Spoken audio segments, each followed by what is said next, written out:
Hello, my lovely viewers, and welcome. I am Kira, a romantic ace, and tonight we are streaming Chapter 9, also possibly Chapter 10, depending on timing, of Perfect Match 1 for Perfect Match Mondays. If you haven't joined me before, welcome! I drink and I cuss. If you want to play the drinking game along with me, the rules are right here on the screen.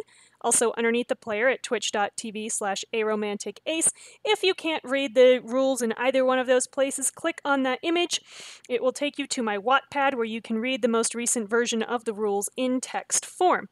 Also, whenever we are to drink, and my lovely viewers have to keep reminding me every time, but I will pop up a little graphic there on the screen that tells you why we're drinking. So, yeah, boundless enthusiasm for the drinking. I myself do have an inebriating beverage of which I'll be partaking tonight because it's already been a week, y'all. And it's only Perfect Match Monday. Also, if you haven't joined us before, the story so far, so we are playing as Kira, an apparently unemployed New Yorker. As far as I can tell, we have no job.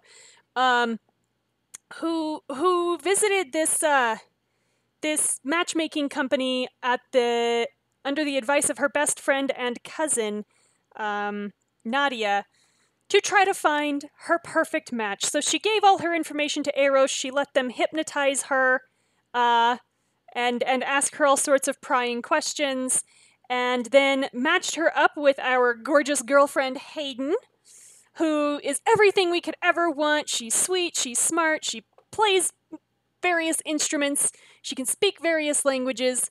This is not a bad deal. But Nadia's own relationship went to hell when her perfect match Steve disappeared, only to show up in Philadelphia as Punk Steve, or as he calls himself now, Gary, with either no memory of Nadia or being a pretty good actor, which was already upsetting enough, right? But then one night we go out with our girlfriend Hayden, and she gets mysteriously sick, collapses, and is rushed to the hospital and never seen again. Oh no, she's fine, you just can't see her. So now, our detective friend and third wheel Damien has discovered that Hayden's roommate has a security card to get into this dating service, Eros. So why didn't she tell us that she was affiliated with them? And now we have stolen her key card, because she's not going to figure out who did that, apparently. And we're going to break into Eros and look for God knows what, but apparently it's so suspicious that this place that has all this identifying information on many, many people would have security, I guess. So, we'll, with that, start Chapter 9. The stinger is, will you find what you're looking for in the Eros office after hours? Or will someone find you first? Let's find out! It's gonna be a good time, I'm sure.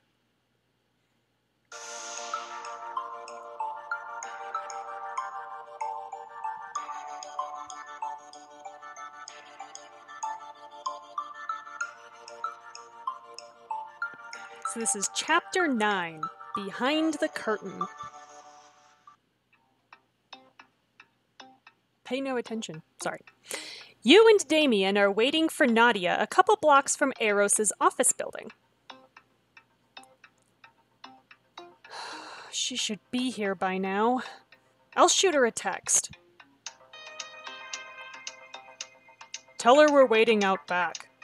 As a star streaks across the sky. Oh, how lovely. You and Damien huddle quietly near the loading dock, where certainly no one is going to think you're suspicious, when you feel a tap on your shoulder. So, what's the plan, guys? Oh God, stop being happy. She's so excited. God, you scared me, Nadia! We didn't hear her coming up? I mean, yes, the game's music is always good. I really wish I could pipe it in directly, but my computer can't handle it, and I'm very sad about it. Sorry, I'm excited! We're gonna bust into Eros and finally get some answers. We're committing a crime, Nadia. I hope you understand this. We are committing a crime. We've already committed a crime. We've stolen something. We are about to commit another crime, for which we can be arrested and put in jail. I hope you're aware of this, Nadia. Just saying. But you realize there's a security cam, like, right there? Yep, we're gonna be arrested. It's malfunctioned. Turns this way every few minutes. It's true. Boundless enthusiasm for legal activity. It's as good a reason as any to drink. Let's drink to that. Why not? Start the night out right. And the guard. There's a guard involved? Damien, okay. If you've gotten to the point where you're stealing someone's key card in order to try to get in, you're supposed to have cased the joint ahead of time and know how you're gonna get in. Have you people not watched Ocean's 11? Like, Jesus Christ. There are procedures for this. Ugh.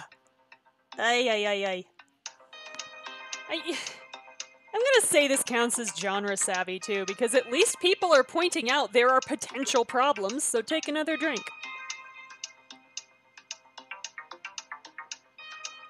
Instead of just like, oh, we're just gonna walk right in and there's clearly not gonna be any security in this place that requires a key card.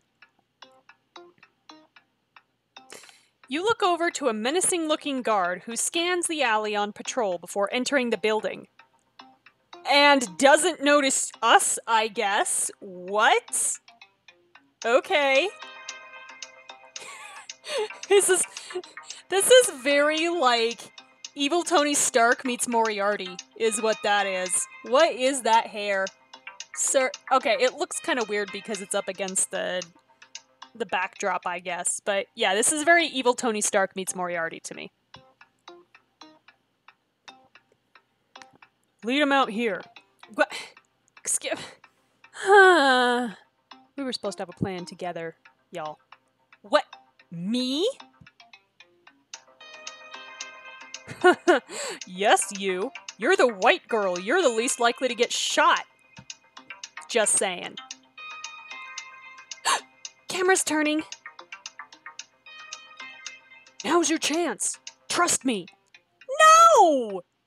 You're the one who cooked up this harebrained scheme and didn't tell anybody the plan. Why should I trust you? Just because you're a functional alcoholic? What the hell? Nadia and Damien push you forward. Whoa! Damien gives you an encouraging look while Nadia shoots a thumbs up. You hesitantly enter the premises.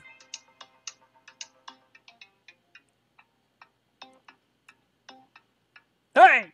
You're not supposed to be in here! I don't know. Shit. I ran out of time. Oh well. We're gonna see how this goes. I didn't realize it was a timed choice. You need to leave. Now! You remain frozen in shock, and the frustrated guard approaches you. Do you need me to haul you out, or what? Yes, that was kind of my job, so... this might work out? I don't know. Yes!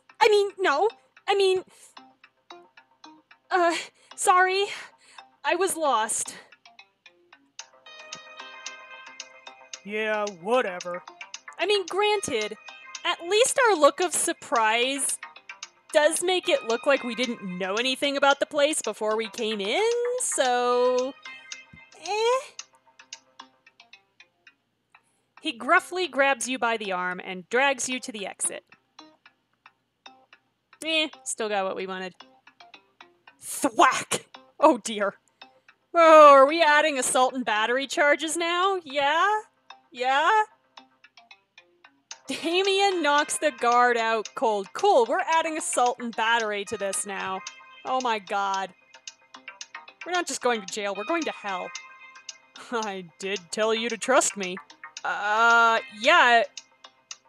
Thanks, I guess. Let's do this. Oh god. Okay. I mean, now we're going to jail because he's seen us, but whatever. The three of you enter through the back door and down a hallway. You reach a glass door to an empty office, locked with an electronic reader.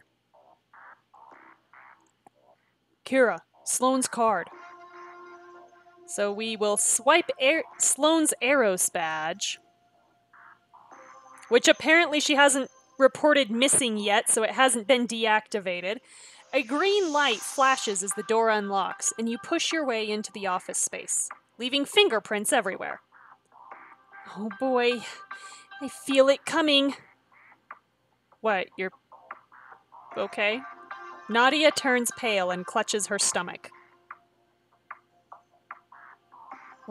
What? Roiling guilt because lying to Sloane? And way too much coffee. Oh boy, so you're having a competing thing of like want to throw up but also want to pee. That's great. Those moments are awesome. You rush to the computer with a giant bottle of hand sanitizer next to it.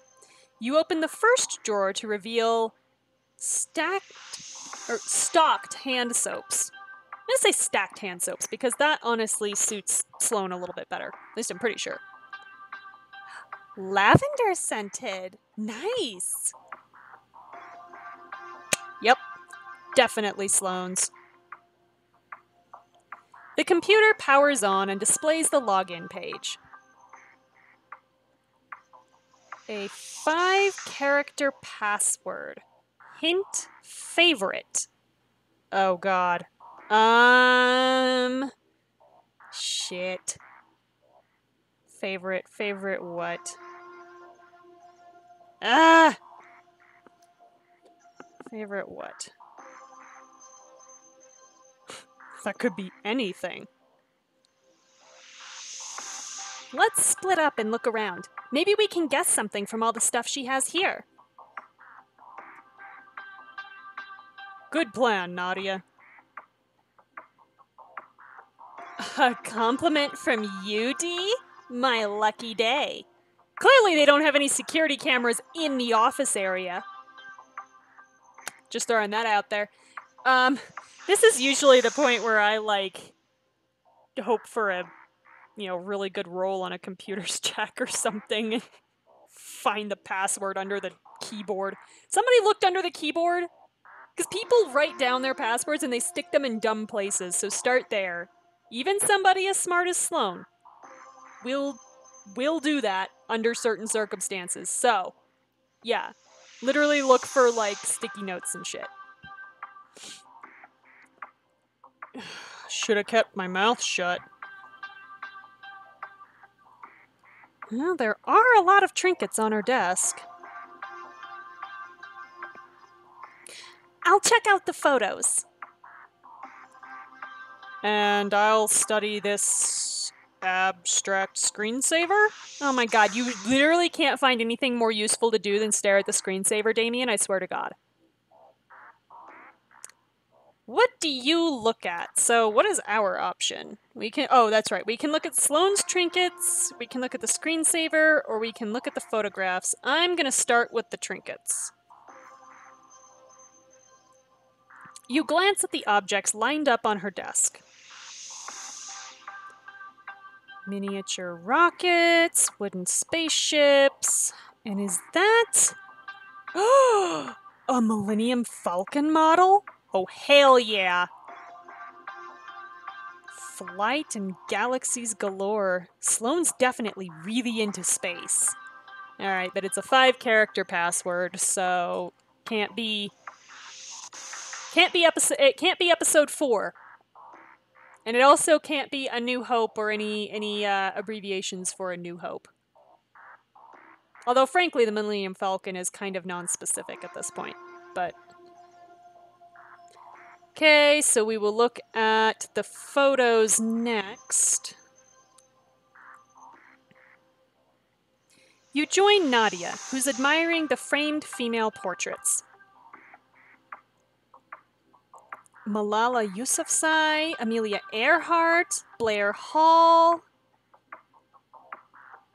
Katherine Johnson, Dorothy Vaughan, Sally Ride. Katherine Johnson, yay! It's Women in STEM Day, by the way, so yeah. Bunch of women in STEM here for you. Some pretty badass ladies on here.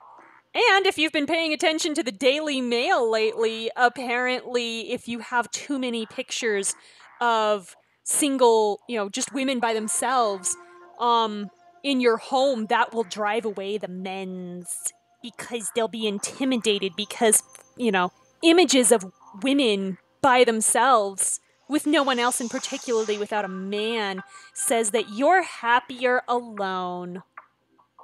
Didn't you know? Okay. In the planetarium, Sloane mentioned that Blair Hall was one of her childhood heroes. Hardcore feminist. Oh, just when I thought Sloane couldn't get any cooler, except for the whole, lying to us thing, I guess. It doesn't mean I trust her, though. Alright, Nadia being genre savvy again. Take another drink.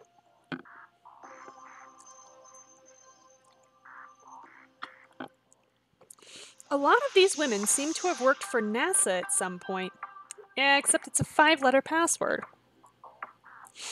So, now I guess we'll look at the screensaver, because, sure. This screensaver just has dots and lines. Informative. Oh, come on. It has a bit of a shape. I hope it's that, kinda... I'm thinking of the one that used to come on, Windows 95 and Windows 98 computers. The one that was, these, parallel lines that kind of, bounced around the screen and left trails. And, changed colors as they went. I know this makes no sense to anybody who never ran those computers, but, yeah, that's what I'm picturing. So, I don't know, is her favorite Windows 95? Actually, no. To be perfectly honest, what you usually like in science applications is Windows XP for something that's like a lab computer. Yeah, the acid trip screensaver, yeah. But yeah, you like Windows XP because it's incredibly stable. It's incredibly stable. Windows XP, if you're running stuff in the lab and you need a computer to run it, you typically have XP, at least in my experience.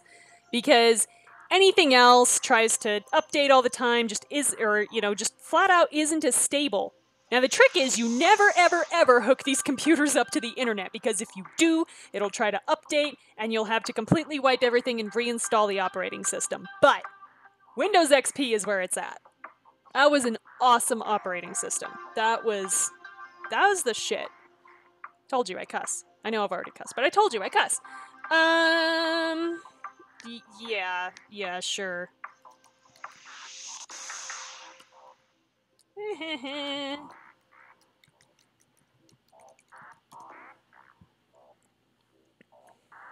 Like a squid with a pickaxe?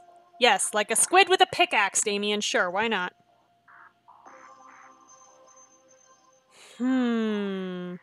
More like a person holding a bow. Aha! Alright.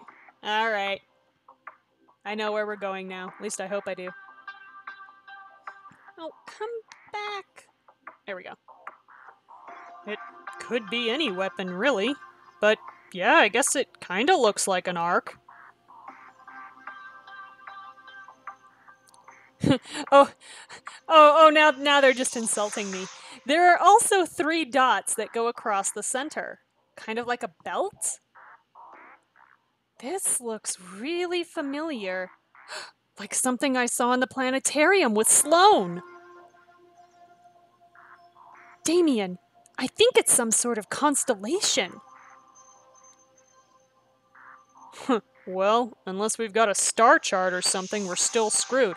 I don't know. Open up Google, Damien. Jesus. All right, Kira. Let's do this. Has to be something to do with inspirational women, aviation, or the constellation. Right. Sloane's favorite something. And the password maxes out at 5 characters. Oh my god.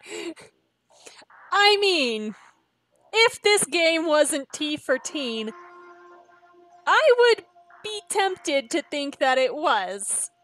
The answer in the chat right now. I'm going to let you all guess what that is based on my prior rants about the constellation Orion. Oh, okay. Sloane was really passionate about the planetarium. I wonder if the constellation on the screensaver is our best bet. I think it's...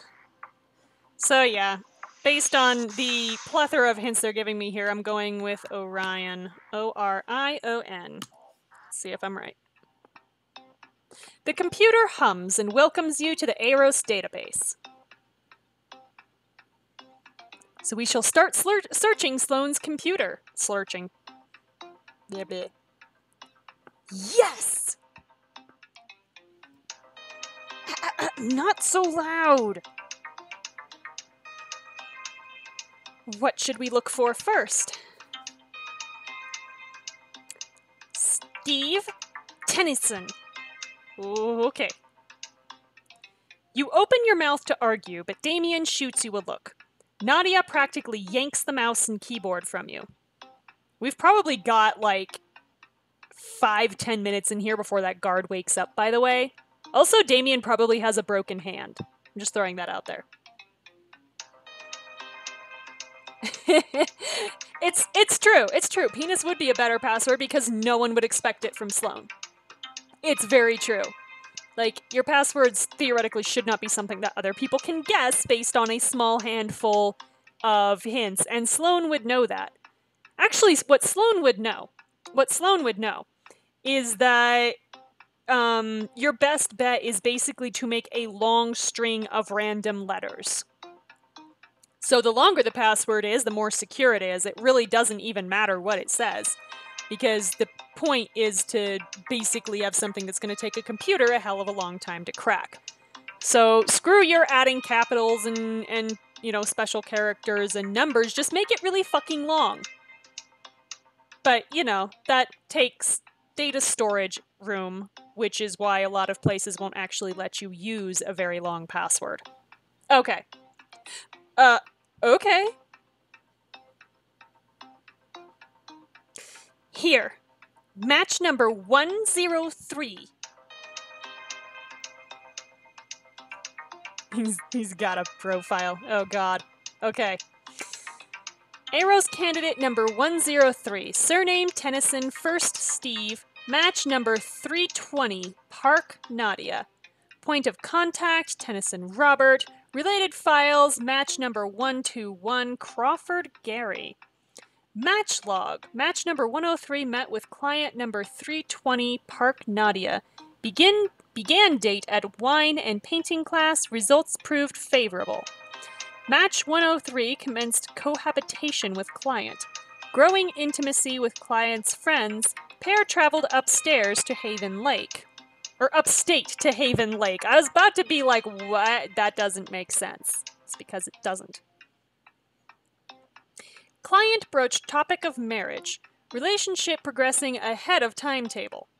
Car accident reported, produced unexpected complications with match number 103, increased surveillance recommended. Client met with number 103's point of contact. Okay. Oh, right. It's like his dad. Okay, that took me a second.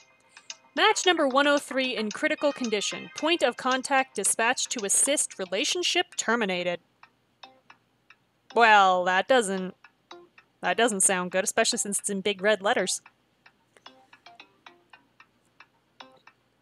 Relationship progressing ahead of timetable?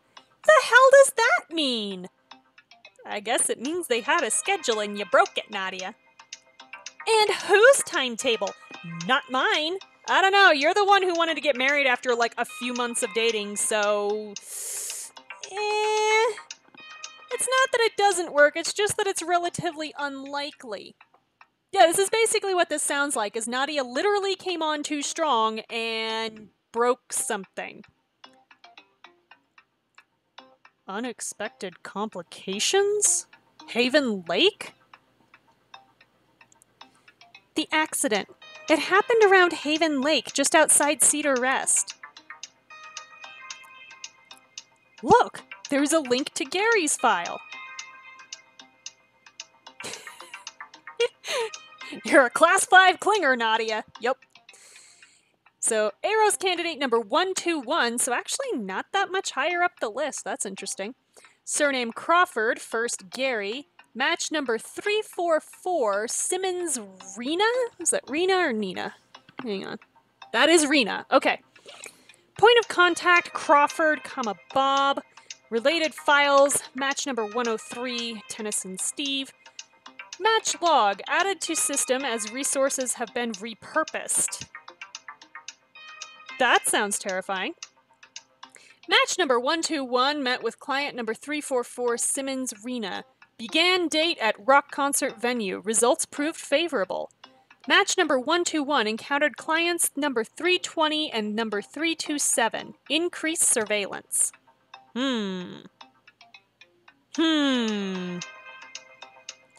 Nadia takes a deep breath and closes her eyes. I don't know what to say. That's a first. Nadia, we can say, are you okay? Or we need to look at the big picture. Let's start with concern for our friend and family member. Nadia, are you okay? I mean, we're a step closer to finding Steve now, right? Or Gary, whatever his name is. But as far as closure goes, this is a grand, epic fail. Yeah, I kind of get that. I'm so sorry, Nadia. Let me try something else. You and Damien exchange worried looks as Nadia types rapidly. Yeah, one of y'all should have been the lookout. The cursor hovers between two files. Here are the top two results from the search. Client 327 and 348. It's your file and Damien's. Oh god. Kira, as disturbing as it may seem, it'd be useful to know what they have on us. Well, they fucking hypnotized you and, like, basically took everything about you, so... just assume they have everything. I know, right? Let's please find out if Hayden is still alive instead of, like, spinning around on this track. Because, yeah, this is a limited time offer, Nadia. I'm really more concerned about finding out whether Hayden's still alive. But what do I know? There might be something in there that could lead us to Steve. And even information on Hayden. Well, okay. No, that's a good point. We're probably going to have to look at our file to find Hayden's. So, yeah, we probably have to look at least our file to find Hayden's. That's true. That's true. Kira, this is exactly what we came for. And we're probably going to make you pay for it. So, should we take a look? Yeah, Nadia has a very one-track mind here. She's not very concerned about us or Hayden. She's extremely concerned about Steve. Like, yeah. Yeah. So, we can take a look at just our file for 12, just Damien's for 12, or for 20, look at both files. Hmm.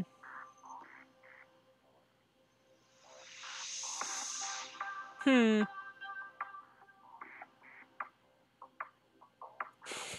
we just enjoy for a second the look on Damien's face on this? Like, here we are all, like, smiley and cute, right? And then here's Damien like, oh dear God, please don't look in my file. So just for that, we're gonna look at both files. Let's do it.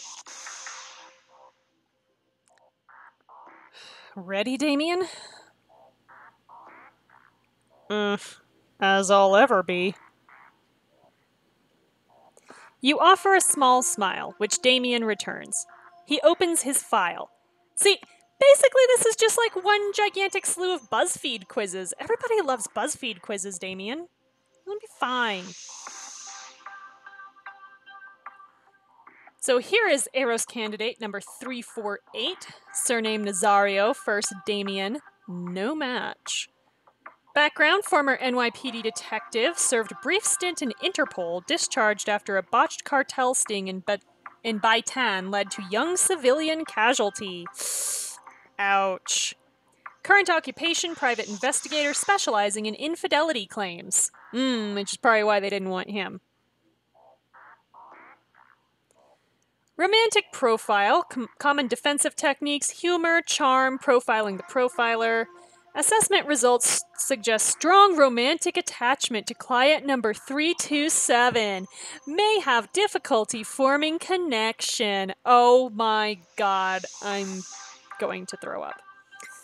His investigative nature may prove problematic.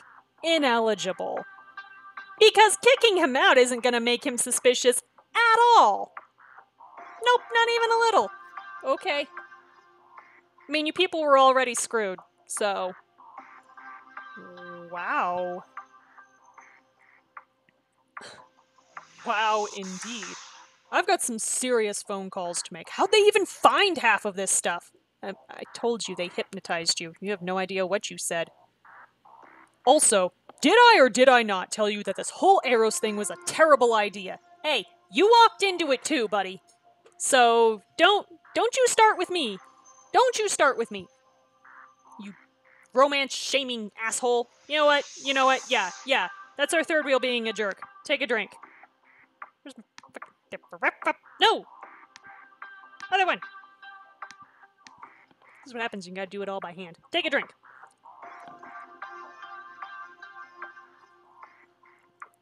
Yes, he has a crush on us and he's a grown-ass man and we need to get over it. Alright. That's the aromantic talking. As far as I'm concerned, it's exactly that easy to get over a crush. Yeah, your paranoia paid off for once. But what's this about a strong romantic attachment to client number 327? We know who client 327 is, Nadia. It's me. It's me. Just, can we not play that game? Can we just, like, not? This is not the time or place, Nadia. Right you are, Damien. Moving on. Time and place for what? Kira? Being genre savvy again. Take a drink.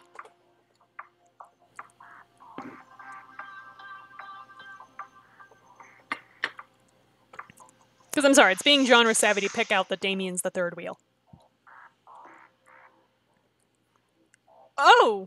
Well, I want to know more about, we can say, the romantic attachment part, which, no I don't. What happened with Interpol? I don't necessarily want to know more about that either.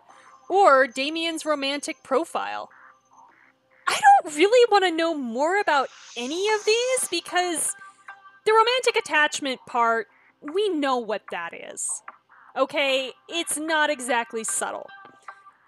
And he said he didn't want to talk about it, so we're not going to talk about it.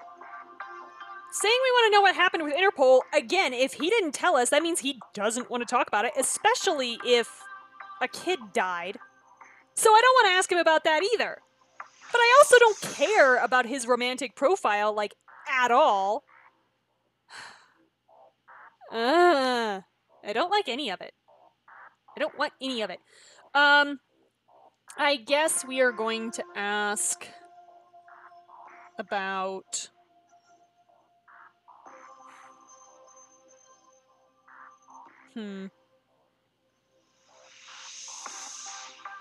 Yeah, how about we don't pry into either one of his things and instead go for the romantic profile, since we're really here to investigate Eros, not Damien. Damien folds his arms defensively. He was going to probably do that no matter what. So I don't bother with empty promises and overpriced sparkly gifts. Doesn't mean everything they've written is true. Does it though? Sounds like a guarded and skeptical response to me. I'm not getting roped into this. So, we gained intel on Damien's Eros file. Yay! Fine. Moving on. Fingers crossed. This is our file. We don't have a name. We're just Eros client number 327. Couldn't even bother to, like, ask us for a surname that they could put into their generator, I guess. Match number 109, Young Hayden. Client log. Subject passed assessment with flying colors. Number 327 met with match 109. Began to date at Jade. Results proved favorable. Match number 109 met friends of client at social event. Relationship progressing ahead of timetable. Trip upstate planned. Indicates growing attachment. Car accident reported. Produced unexpected complications with match number 109. See, yeah, we're like breaking their servos and shit is the problem. Clients number 320 and 327 encountered match number 121, Crawford, Gary. Increased surveillance... recommended, I assume, REC. Match number 109 in critical condition. Point of contact assigned to assist number 109. Relationship elevated to high risk. Please advise. Interesting. I also liked it as you faded out how you got like the full body shot of the player character. That was kind of cool. Sorry. Also says relationship progressing ahead of timetable. In the same thing about complications. Increased surveillance recommended? They've been watching you two. No shit, Sherlock. Oh my god, he's taken this long to get there. And you, I'm guessing. You were the one who led us to Gary. So, we can say, I guess Hayden's working for Eros. We need to find Hayden ASAP, or I have no idea what's going on. Well, I mean, they did say she's in critical condition, so that, you know, we ostensibly care about Hayden. We want to find her, right? Right? Let's do that. We need to find Hayden ASAP. I think that's a bad idea. Yeah, well, no one asked you. If Hayden's working for or with Eros, then she won't be happy finding out about tonight's adventure. Critical condition sounds like she's dying, I'm just saying. Yes, she's working for them, she's clearly their employee of some kind, but oh my god. I'm not jumping to conclusions without talking to her. That's sweet and all, but we don't even know where Hayden is. So let's find out! Speaking of Hayden... So we did. We analyzed our Eros client file. Yay! Nadia, can you... On it. Nadia enters one last name into the server. Match number 109, Hayden Young. Here goes nothing. Nadia clicks on Hayden's file. But it disappears from the server! It's almost like somebody's figured out that we broke in. What? The files! Someone's deleting them! Yeah, check the browser cache. It's locked me out! Suddenly, a voice sounds from across the room. Step away from the computer. Sloan! You need to get out of here. What are you doing here? And how did you get in without your badge? What am I? You're the ones who stole my key card and are snooping through my files. Sloan raises her tablet angrily. Oh, baby. I had to hack the security system just to open the office door. I like how this is the part she's indignant about. Like, this made the list. I had to hack the door just to get into my own office. I hope you're happy. I am a bit. Then tell us. We can say, did you just happen to be in the neighborhood? Or, where is Hayden? I mean, she probably figured out as soon as her badge was gone that we were coming straight here, so I feel like the first question is kind of redundant. I'm gonna see if we get anything out of her with where is Hayden? What? Hayden is safe, okay? But you shouldn't be here. Damien points to Sloane's tablet, and a look of realization washes over his face. Is Damien, falling behind the class again? Because if he's just now figured out that Sloane's the one who was deleting the files as we read them, come on, boy. Yup, lagging behind as usual. You're deleting Arrow's files. What are you hiding? She's just dragging them to the trash bin, you gigantic baby. She'll probably restore them in a hot second. There's no time for this. Suddenly, the office door swings open. Isn't it interesting that Sloane showed up without security? Isn't this perplexing? Why would Sloane, who knows there are intruders, show up without security?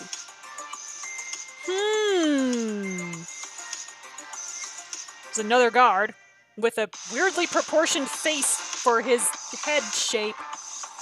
Like, let's be real, that's Neville's face. But it does not fit on that head, and that's weird. Freeze! We've already done that. We've been made! Really? Two guards approach, menacing looks on their faces, reaching for holsters at their belts. Put down the tablet and step away from that desk, Miss Washington. Wait, they're here for Sloane? Sloane bolts past you in a panic, running for the rear exit of the room. This is when we run! This is when we run! I should follow Sloane. Come on, let's go! So we're just trusting Sloane? We are now, unless we want to get arrested, my dude. I trust her more than I trust those guys! I'm running! The three of you sprint after Sloane, the guards shouting from behind you. You rush down a hallway and burst through the doors to the lobby. Where are we even going? We need to get out through the back exit. Hayden is outside. Suddenly you hear a shout from behind you. I'm not gonna lie, I keep wanting to give Sloane like a very, middle Northwestern, almost Canadian accent. I don't know why. Ah! Hold still. I will not. You look back to find Nadia being restrained by one of the guards. I should pull her away. You run back and grab Nadia, pulling her in a strained tug of war. Let her go! With one last heave, you pull Nadia free. Ah! Come on, let's go! By the way, the best thing to do in that situation is to go for their eyes. At least as the person doing the pulling on the other person. Damien pulls a gun from his belt, taking aim at the guards pursuing you. 2 shots fire and the guards crumple to the ground dead. Yeah, if he was any kind of smart, that is exactly what would be happening right now, but it's T for teen. So we probably can't have gunfire. Which is for the better, because that just adds murder to the very long rap sheet that we're accruing right now. So, I guess that's for the best. Right now, we're just breaking and entering and, aggravated assault. As you run for the exit, the other guard cuts you off. Stop right where you are.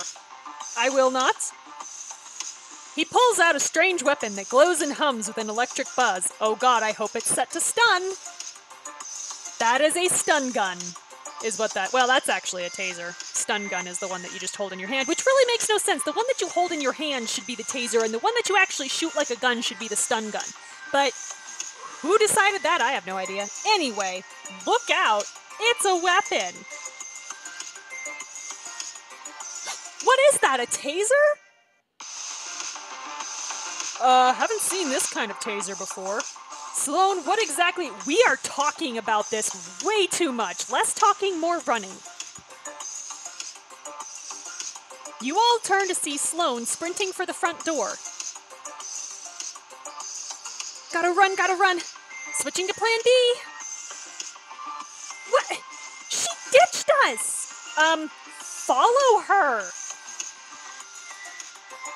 You turn back in time to see the guard level the taser at you. Don't move!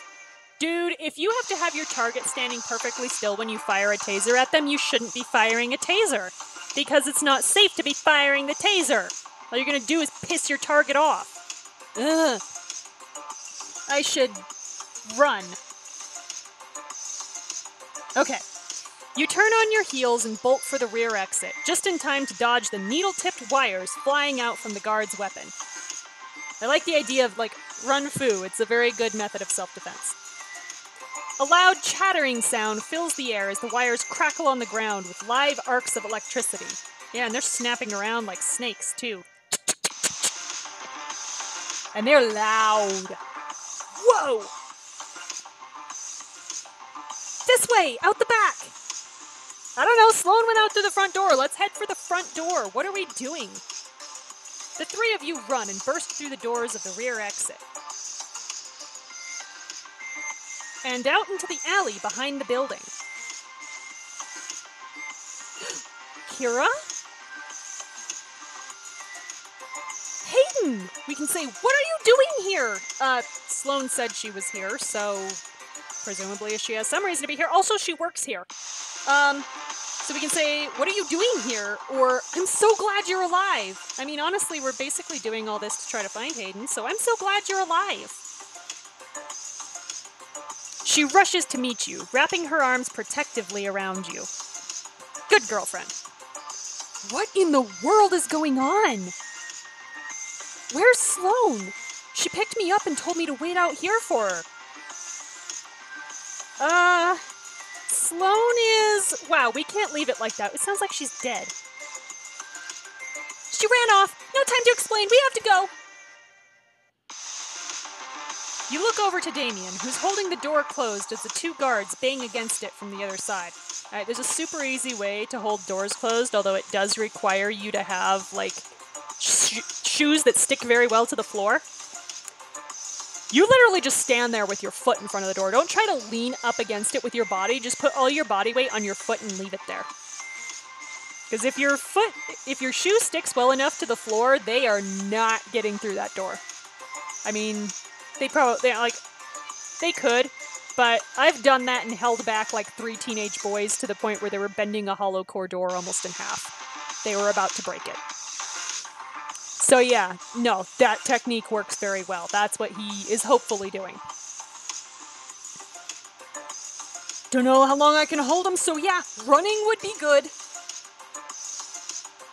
With one final heave, the door swings open, throwing Damien back. The guards rush out, tasers drawn.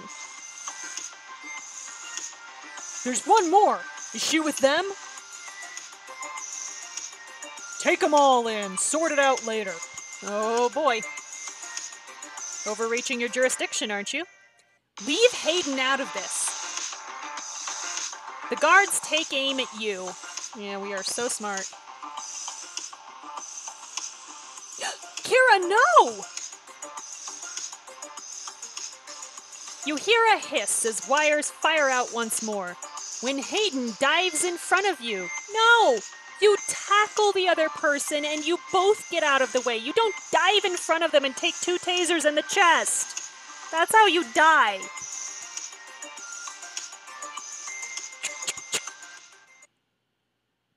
Boom! Alright, cool. Overloaded our capacitors, I take it. You lower your arms to see. Told you we were messing with their servos. Yup. Yup. Big old circuit board in her abdomen there. Alright, so that was chapter 9. I'm gonna let it run its little ad here, and we will come back for chapter 10 in a few moments, so stay tuned.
Hello, my lovely viewers, and welcome back for Chapter 10 of Perfect Match, Book 1.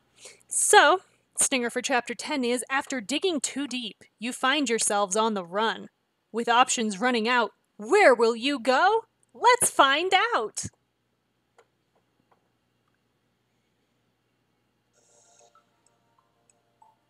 Helps if I turn the sound on, though. There we go.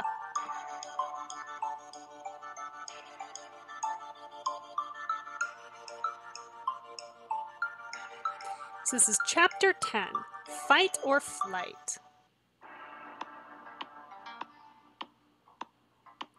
After the blinding flash of an explosion, you find Hayden slumped against the wall. She's been hit by one of the guards' tasers. Hayden! And yeah, circuit board inside her is sparking.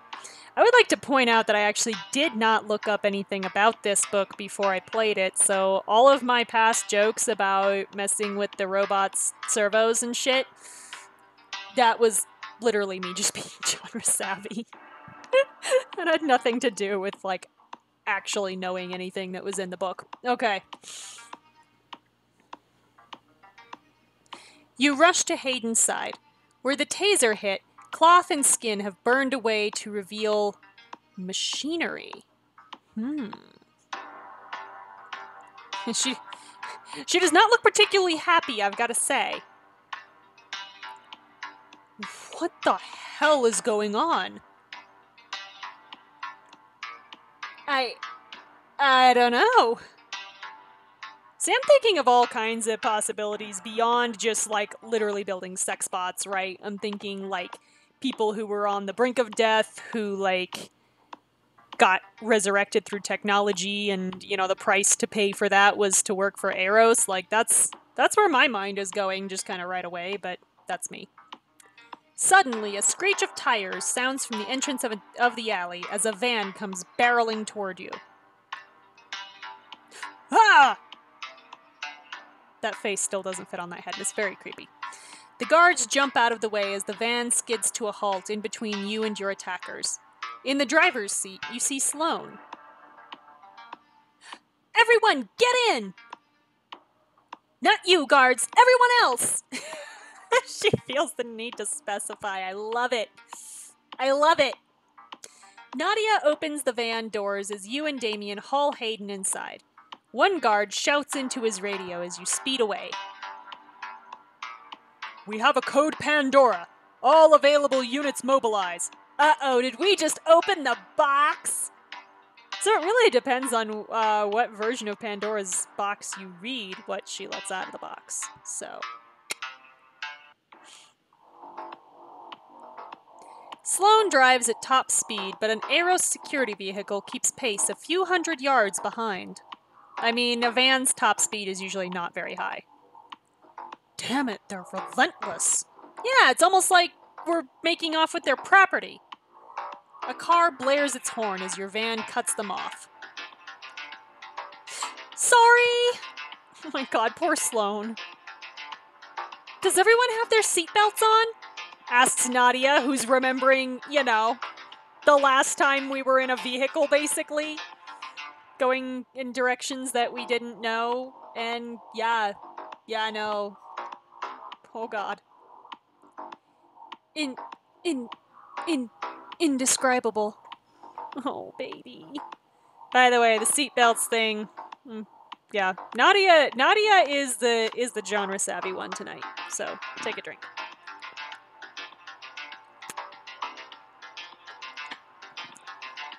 Nom, nom. I'm freaking out back here. We can say my girlfriend's a robot. Fair, but we've seen Star Trek.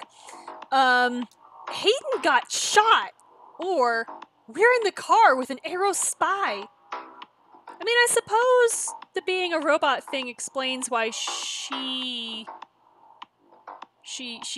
wanted to give and not receive, maybe, if not everything is fully functional. But frankly, Hayden's genitals are none of my business. I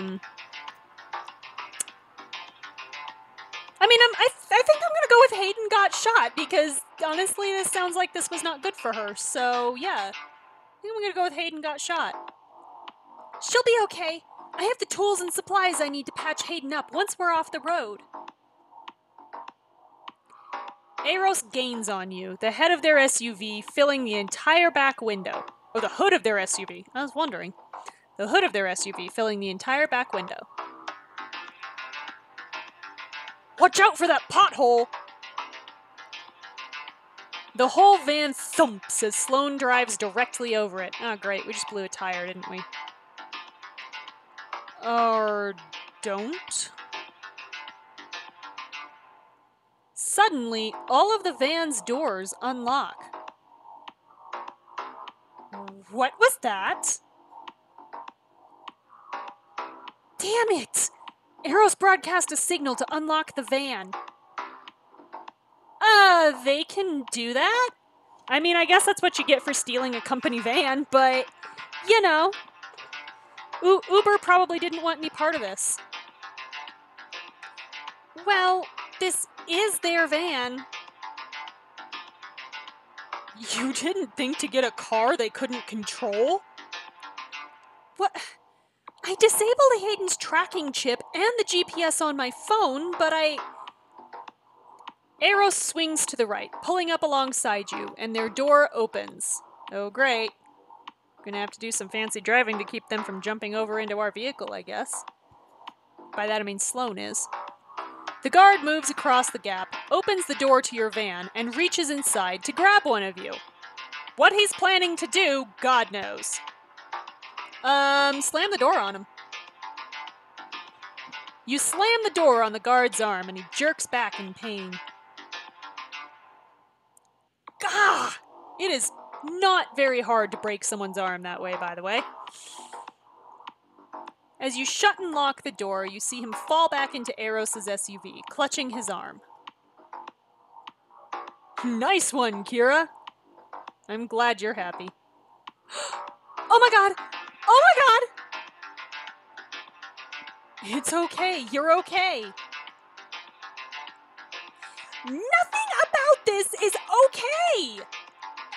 You were the one who was so excited to go commit crimes like half an hour ago, so I was figuring you ought to be boundlessly enthusiastic about this. She's now being boundlessly enthusiastic about not being okay, so take a drink. Take this to mean I have a long way to go on this drink, so gonna be here a while.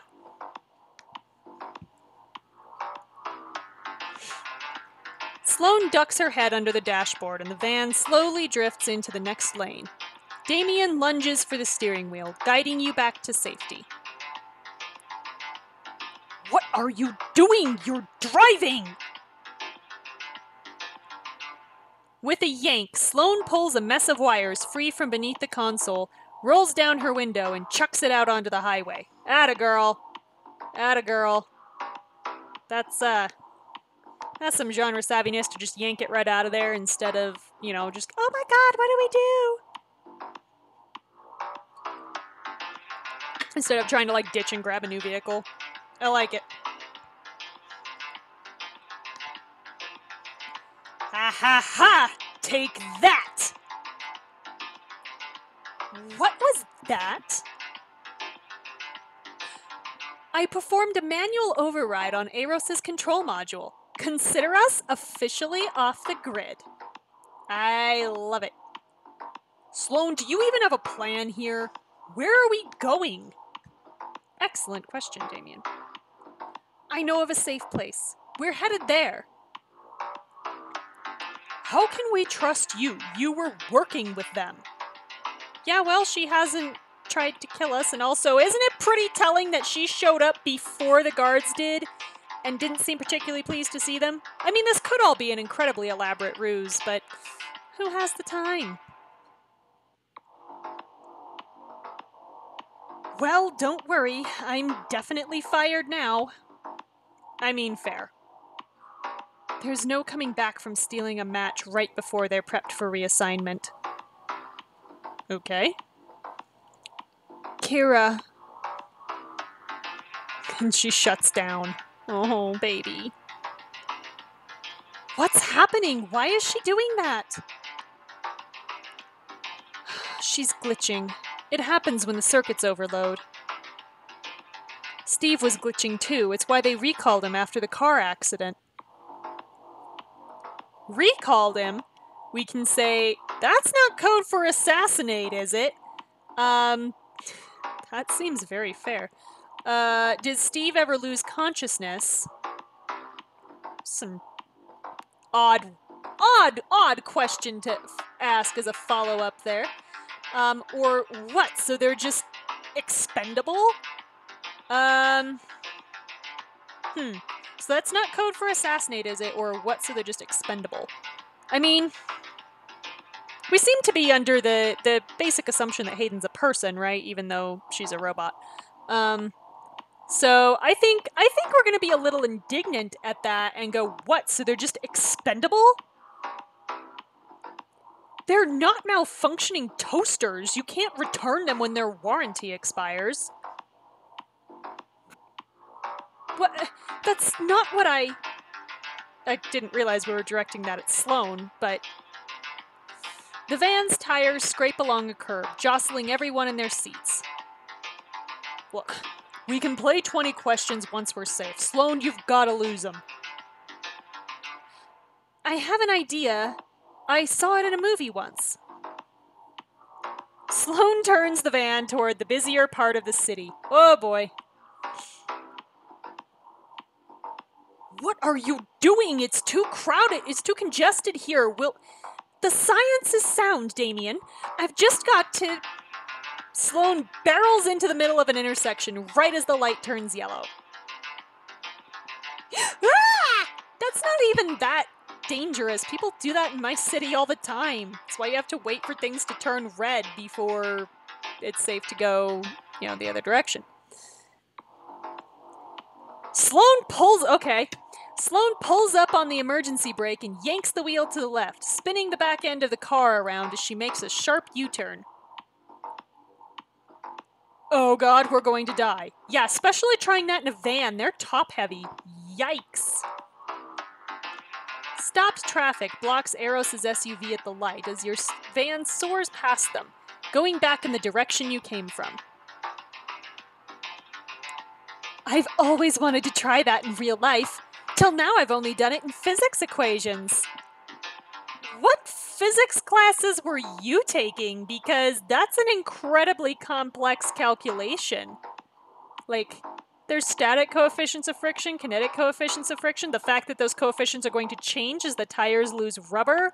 There's the center of gravity on the van. There's the fact that there's multiple people in the van, which is going to change that. Yeah.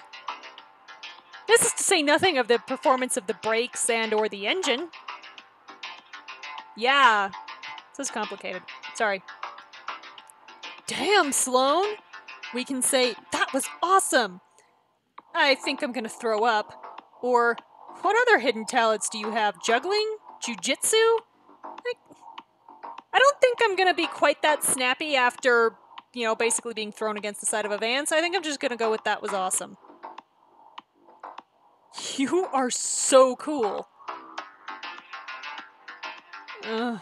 Don't encourage her, Kira. Too late. Encouraged. I'm just surprised it worked. Make the next 2 immediate turns. That way Eros won't be able to follow us when the light turns green. Once you're on the outskirts of the city, she slows the van to a normal pace. I think we lost him. That was intense. My hands are shaking. I need to breathe. Yes, please continue breathing, person who is driving the car. Completely fair. Sloane rolls the windows down and takes a few deep breaths. Phew. If we stay below the speed limit, we should arrive at my safe house in 22 minutes, pending traffic. And maybe headwinds. The headwinds shouldn't be that bad. Sloane's voice trails off awkwardly as everyone stares at her in silence. Finally, Damien clears his throat. I believe I speak for everyone when I say... What the actual hell, Sloane? Wow, you don't speak for me. I'm sure you have questions. Understatement of the century. All I can think about is Hayden. We can say, wake her up so I can give her a piece of my mind. Wow. Our entire relationship was a lie. Ouch. Or, apparently robots are hot. I mean, we did have sex with one. So, yeah, I think I'm going to go with apparently robots are hot because I'm not particularly thrilled with the very blamey thing we're doing here because, somebody's backstory is a lie, the feelings aren't necessarily a lie. We can deal with the whole trust issue later, starting with apparently robots are hot. Just saying. Really, Kira? Does your thirst never stop? I'm just saying it's really unusual.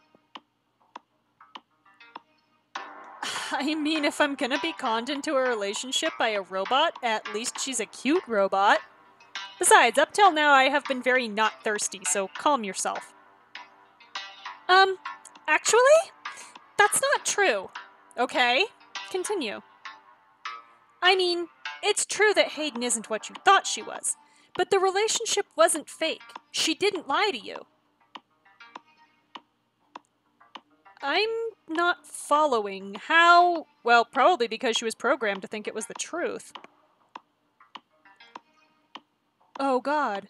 She doesn't know. Hayden has no idea she's a robot. Mm-hmm. Nadia again. With the genre savvy. Take a drink.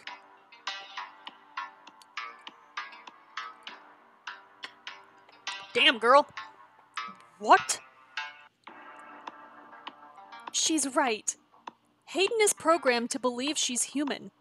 As far as she knows, she went to Eros and took the quiz just like you did. This seems like an incredibly bad business model. This is very expensive.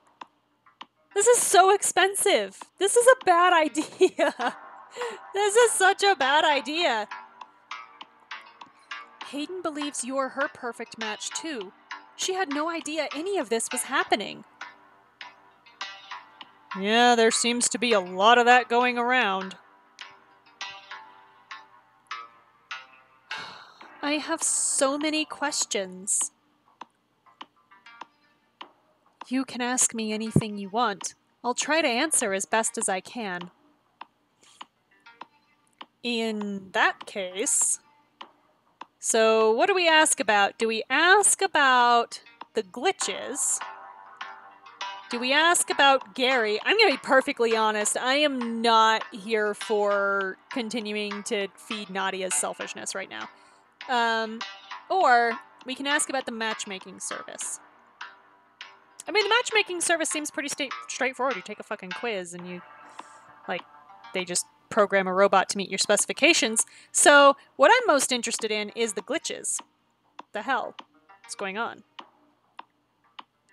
Hayden had some memory issues before collapsing, like making me the same drink twice in a row without realizing it. What is that about? Basically, glitches like that are signs of damage to the neural processing core. It means something's gone wrong. Basically, a robot got a concussion is what it means. Like, they got sick? Steve didn't get tasered, though. What damaged his, system? Blunt force trauma? The car crash! But Hayden was in that same crash, and she was fine until this week.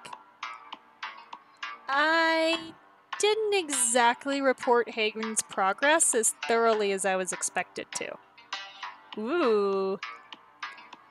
I was managing her glitches on my own to prevent her from being recalled. Why would you do that?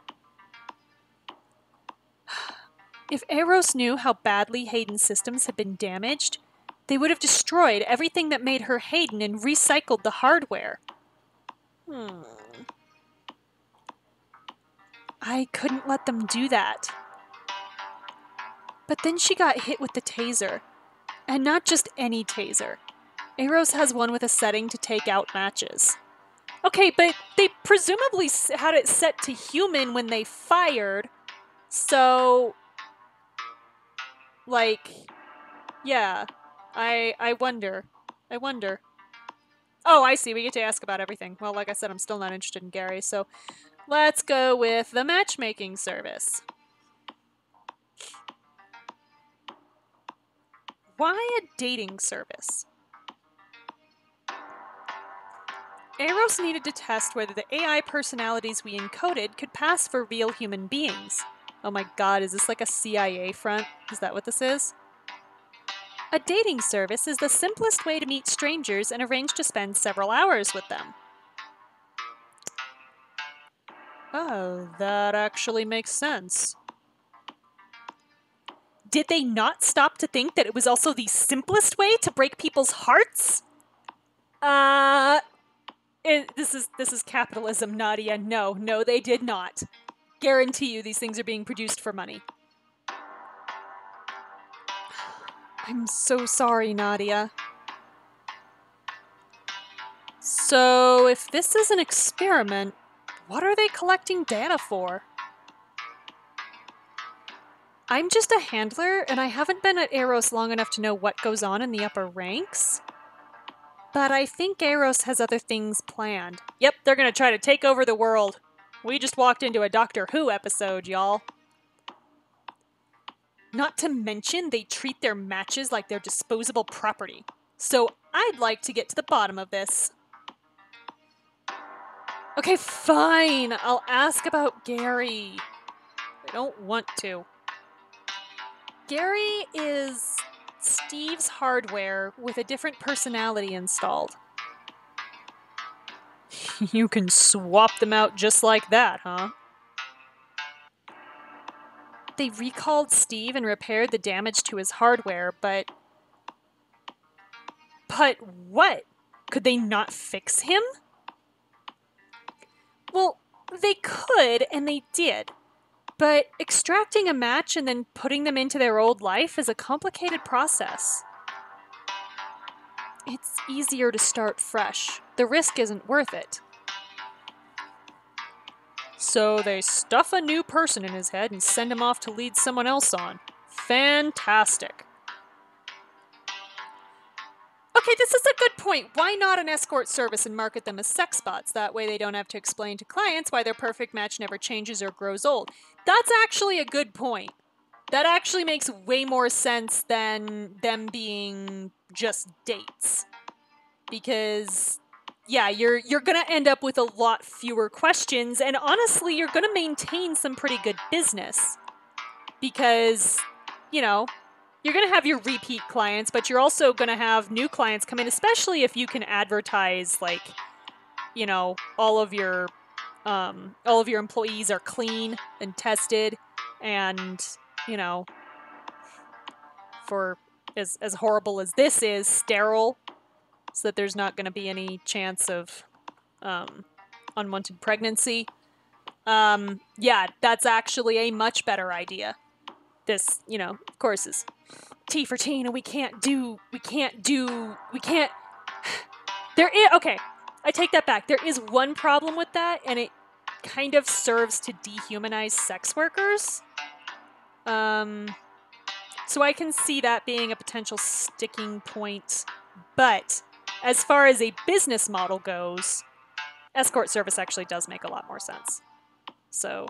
And besides, like, you can also just have an escort service that literally is just dates, and it's temporary. It's, you know, people you hire to go to a wedding with you or something. They're not supposed to be long-term relationships, as is kind of advertised with a perfect match dating service. This was a bad idea. Really, they did a terrible business model. They really did. Okay. And that's what they were going to do to Hayden? Basically, yes. The van is quiet for a moment as everyone takes this in. Hardware sounds so cold. I'm sorry, Nadia. I'm used to discussing these things with the people of Eros. It's not how I view Steve and Hayden at all. There's so much more than that. This is like saying I don't hate queer people, but... Sloan, you clearly do think of them that way on some level. If you're having a hard time not using that language. So, yeah. Yeah. Don't go there. You run a hand through Hayden's hair. And she is still unconscious. I knew Steve was in danger, but I never suspected something like this. So you weren't that genre savvy, huh? There's silence in the car, the reality of everything settling in, whatever. Thank you for telling us the truth, Sloane. How are you so sure she's actually told us everything? Even if she kills us later. You think she's making it up? There's literally a woman back here with, a circuit board in her chest, but okay. We just found out every single thing she's ever told us was a lie. Why should we start trusting her now?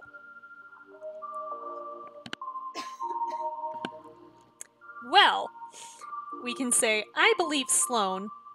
I'm not sure what to think. Or, Sloane will need to prove her loyalty.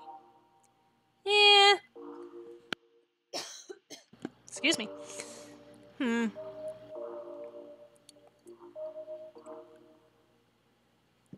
I mean, I guess if I'm sitting here this long, I have to say I'm not sure what to think, because personally, I believe Sloane, because, we don't have that many chapters left in the book for us to have another major betrayal, so it seems like Sloane's pretty much served her purpose, but I'm not sure what to think. This is a lot. I'm still processing everything. I know it is. It's okay if you need some time. Just know that I'm here for you. And for Hayden. I won't let you down. Sloane parks the car on the side of the street and points it at one of the doors. Well, this is our stop. My safe house is right over there. Thank goodness. I can't wait to get out and stretch my legs. Wait! You point in the direction of where Sloane pointed, and notice a familiar face lurking in the doorway. It is the guard that we knocked out. It's Eros! Get us out of here! Sloane drives the car slowly as she goes back the way you came, everyone holding their breath, staring out the windows for signs of pursuit. Probably the best thing we could have done was just, drive slowly past instead of turning around, because now they're going to know that was who it was, but... How did they know I'd turn up there? Eros has information on all of us. If there was any connection between you and that place, they would have found it. They no doubt have agents at your home, too. At all of our homes. So we can't go home until the mystery is solved. Let's head to my office for now until we figure out where to go. I keep it under a different name specifically for this reason. With any luck, they haven't found it yet. I don't know, dude. They found your Interpol record. I'm pretty sure they can find the, property that you're renting under an assumed name. My guy. And in the meantime, Sloane can explain more about her involvement with Eros. What more do you want to know? So we can ask about the hospital.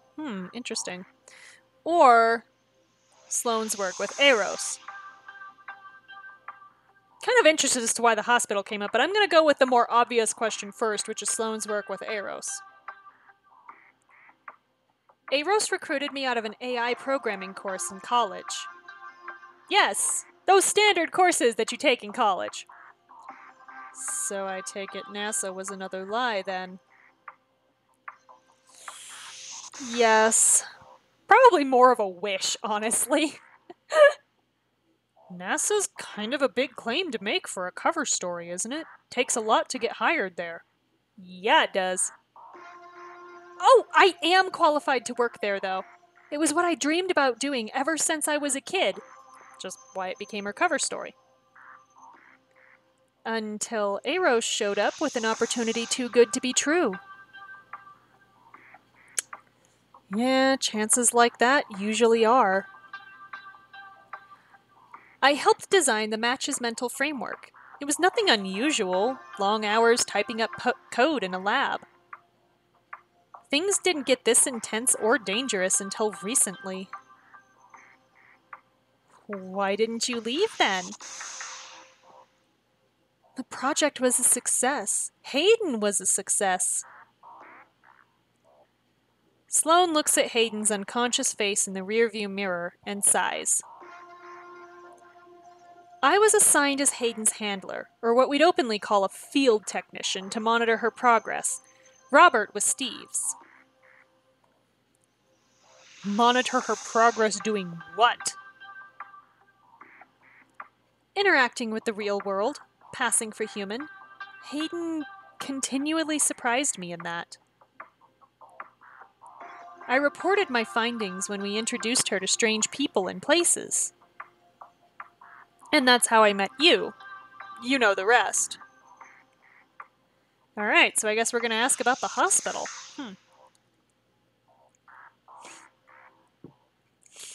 How did hospital staff not get suspicious of Hayden, seeing as though she's kinda missing some organs? Eros arranged the whole thing.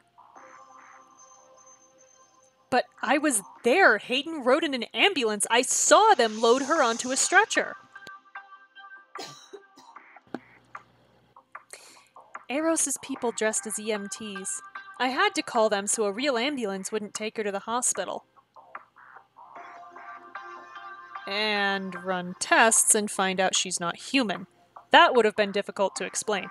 Yeah, you stick your sensitive electronic components in an MRI, it's gonna obliterate them. So yeah, I can see that being a problem. X-rays you should be okay, but an MRI? Ooh. Oh yeah. Few Tesla in there. Oh yeah. Good shit. Even if that happened, Eros could doctor the files, pay off the receptionist like they did with Hayden's admission info. I knew there was something off about her. Yeah, she didn't respond to you the way that you thought she should respond. Whatever. Aloys's men. Eros is dangerous and powerful. That's why we need to get out of here. Leave town and keep a low profile. Leave town? Why don't we call the cops? We can't. There's no shortage of dirty cops who can be bribed to look the other way. Alright, genre savvy again. Take a drink.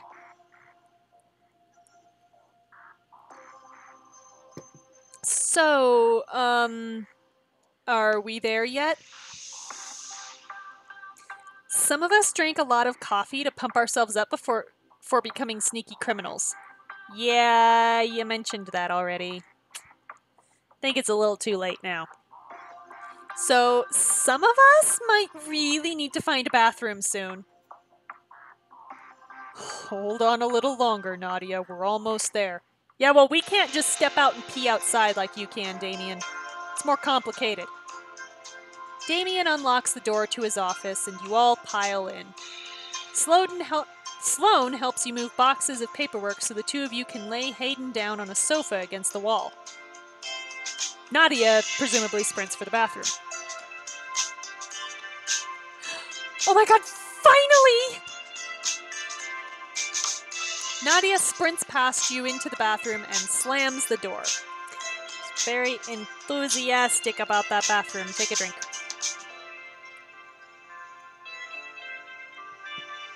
So, what happens now? Well, they already discovered my safe house. Was that your entire plan? Hide out in an apartment one zip code over from their office? Hey, they would probably expect you to go all the way across the country, so yeah, hiding closer is actually not a terrible idea. No. I managed to download some confidential data on Eros before we left. Proof of repurposing matches, manufacturing purchases and parts, and financial ledger. Okay. proof of repurposing matches, manufacturing purchases and parts, client and financial ledgers, not to mention plenty of suspiciously redacted files that might not look good for business. Ooh, little mistress of blackmail over here, I love it. If we dig into it more, we might be able to find something. I've stored the information on a chip in Hayden, and I'm planning to leak it to bring Eros down. So you stored it on a chip in the robot that got fried by a taser, is what I just heard. You couldn't just use a thumb drive? Seriously? Damn. But who are you going to give the data to? Do you have some kind of contact you can trust? Not exactly. Yeah, that contact is called Reddit. Okay? Reddit can get some shit done when they decide to. How were you gonna hand off the information then? Told you, Reddit. The internet? Mm-hmm. YouTube even. Damien is not impressed. Listen, I've had panic attacks going grocery shopping alone. I don't do heroics. Sloane, maybe you don't normally do heroics, but we can say you were brave today, you're gonna have to, or self-checkout is much scarier than criminals. I'm not gonna lie, I hate self-checkouts because I usually try to bring my own bags, and I always end up setting the thing off as I'm trying to put my own bags on. Yes, I hit the button, it says I brought my own bags, but it always gets unhappy with me, and they have to come reset it, and they look at me like, what are you doing? I'm like, all I wanted to do was use my damn bags so I don't end up with 1,000 plastic bags in my condo. Thank you. Anyway, I think we're just gonna go for complimenting her. You were brave today. You broke into Eros, stole top-secret files, and rescued Hayden from being destroyed. Sounds pretty heroic to me. It was the right thing to do. I had to. Sounds like Captain America over here. Anxiety or not, you're brave when you need to be. Sloane puts her hands over her cheeks, but not before you notice how red her face glows. Nadia joins the group, wiping her damp hands on her skirt. I might know of a place we can go until we figure out a source. I've got a safe house near Berlin. How are we getting out of the country, Damien? Seriously, how? You've got to have paperwork on top of paperwork to get on a plane. They are going to find us. And also, Hayden is going to set off all the TSA alarms. Yeah. Interpol agents use it when they need a place to hide out. When they need a place to hide out for a while. I guess Europe it is then. Okay. Nadia, I'm gonna need to print us some papers. I think my supplies are in that closet over there, but it's been a few years since I used them. I'll start looking. I can help with the paperwork after I patch Hayden up. I'd like to check on her. I'll join you. Everyone busies themselves with their respective tasks. You pull up a chair beside Hayden and gently stroke her hair. Hey, Hayden, how are you doing? Right, I have a contact in Cordonia who can arrange for anyone to be transferred via airplane anywhere, no questions asked. That would actually be really funny. It would be really funny. Poor Hayden is still unconscious. She can't hear you, Kira. Auditory processes are entirely offline. With a small click and a hiss of air, Sloane lifts a panel off of Hayden's shoulder, revealing a tangled web of lights and cords. You had to strip her, at least to her bra for this, you realize. Stripping an unconscious person of their clothing is not exactly easy. Wow. I know, right? It's so beautiful. The bright blue glow from Hayden's circuitry reflects on Sloane as she works. You don't actually install lights in your circuitry. That's not...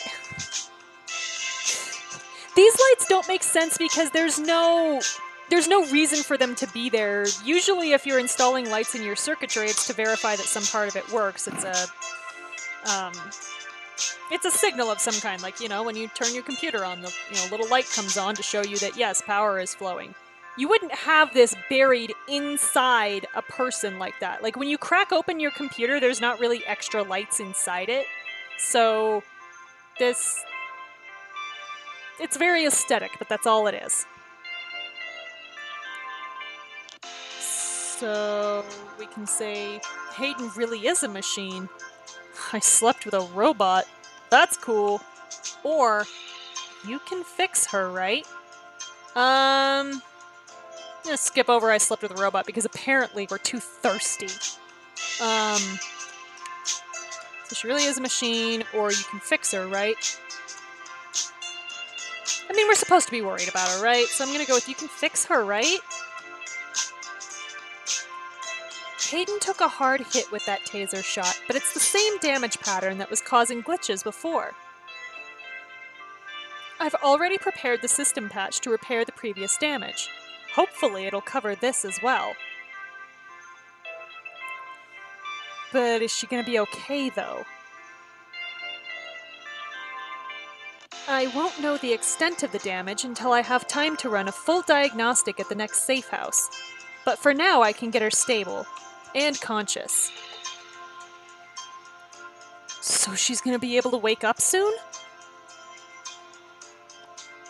In a few hours, yes. We don't have to plug her in and recharge her? What is the power supply in these, by the way? That's an interesting question. I know I keep talking about Hayden in clinical terms, but she's so much more than an assignment or a piece of technology. What do you mean? Hayden has adapted to human life in ways I hadn't thought possible. I spent hours researching humor and programming Hayden with jokes, but her ability to diffuse a tense situation with humor? That's entirely her own. The matches are predisposed to enjoy romance, obviously, but the way Hayden absolutely beamed as she told me about your first kiss. There was nothing artificial about it. Hayden is still unconscious. She's showing signs of self-awareness, affection, free will. I could never stand by and watch Eros use her, throw her away like she doesn't matter. I lied about a lot of things, but I never lied about how important Hayden is to me, or how much I value your friendship. Sloane, we can say, you did the right thing, I value your friendship too, or I know Hayden cares about you too, which, ouch, that sounds a little cold. I think I'm gonna go with I value your friendship too. It is an interesting question. What happens when Hayden goes Skynet? I don't know. She uses her linguistic capabilities to bring down the UN? I don't know. You're a surprising person. Sometimes you're both an adorable mess and a complete badass at the same time. I'm glad we met, Sloane. Oh my god, look at her! She's so surprised! Oh, baby! Sloane busies herself with her work, biting her lips to keep from smiling. Oh, she's so surprised that somebody likes her. That's not a robot. Okay, I found a dusty old printer, 3 kinds of paper, and blank passports. Yeah, gotta have some kind of visa too, honey. She hands them over to Damien. Good luck, our resident private investigator. While you're working on that, I'm going to the rooftop to check out the view. Oh god, somebody should probably go with her. Who knows when we'll be able to see it again. As she goes upstairs, you and Damien exchange a look. Maybe someone should check in on her. I'm on it. My girlfriend's not waking up for a few hours anyway. You find Nadia by the railing, looking out over the city lights.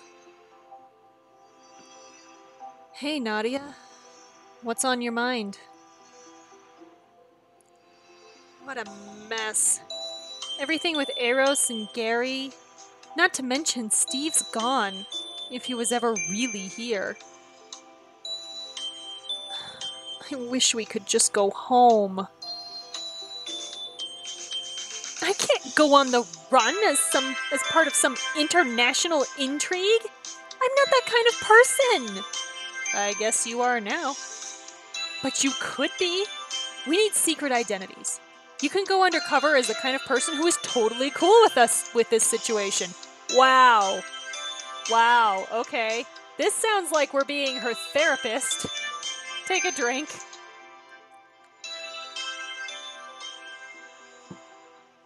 A new persona. And a new look to go with it. Like the ultimate Eurotrip makeover. There we go. Exactly. We need disguises in our escape. Ooh, imagine if I stepped off the plane in Berlin looking like this. So we can envision Nadia's makeover as a boho chic, I guess. I've always wanted to dye my hair. You're right. I could totally reinvent myself. Start a new life in another country, say goodbye to the heartbreak, be someone else for a bit, probably never go home, never see your family or other friends again. I hope you didn't have any.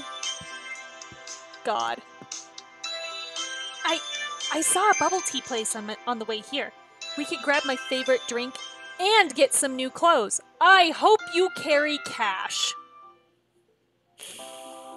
Because using a credit card is a bad idea right now. Wait, what about Eros?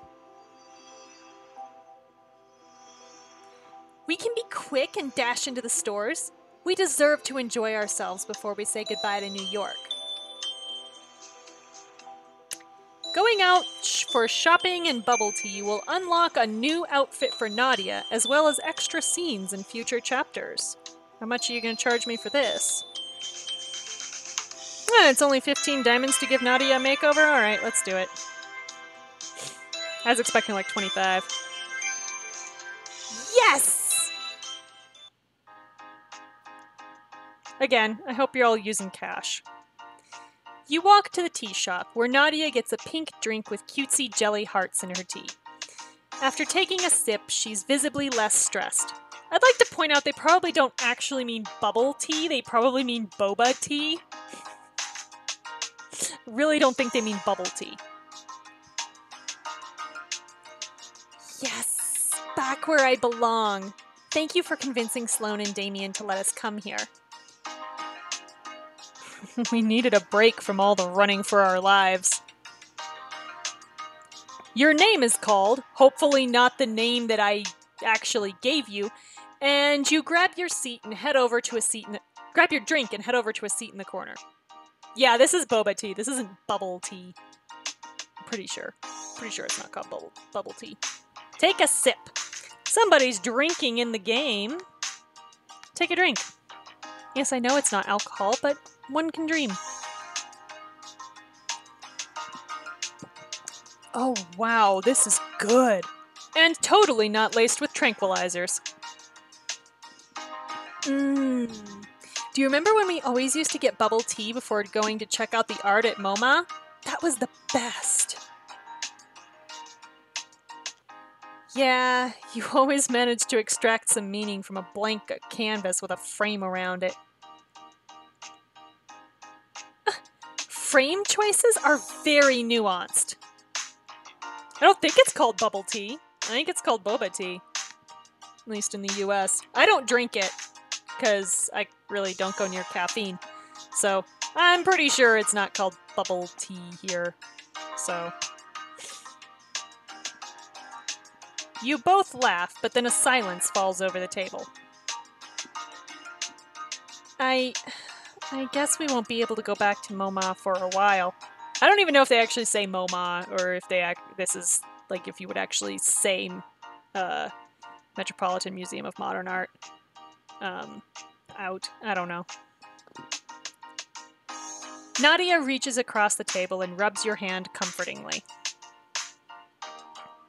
How are you holding up, by the way? Well, we can say, I've almost died 3 times today. Fair. We're about to leave everything we know behind, or we've both been dating robots.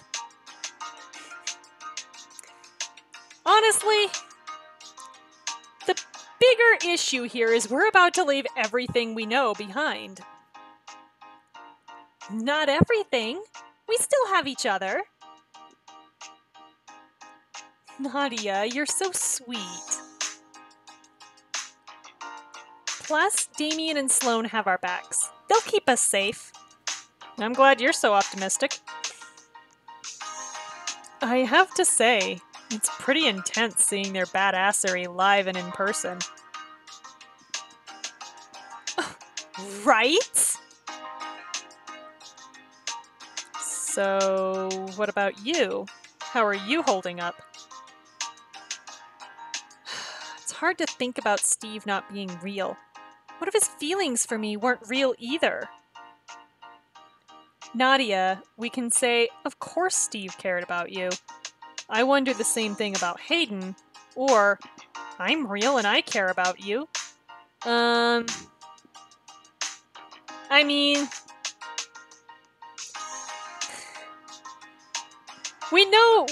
We have reason to believe that Hayden was, progressing past the programming and probably developed actual feelings for us, but we don't know that for sure about Steve.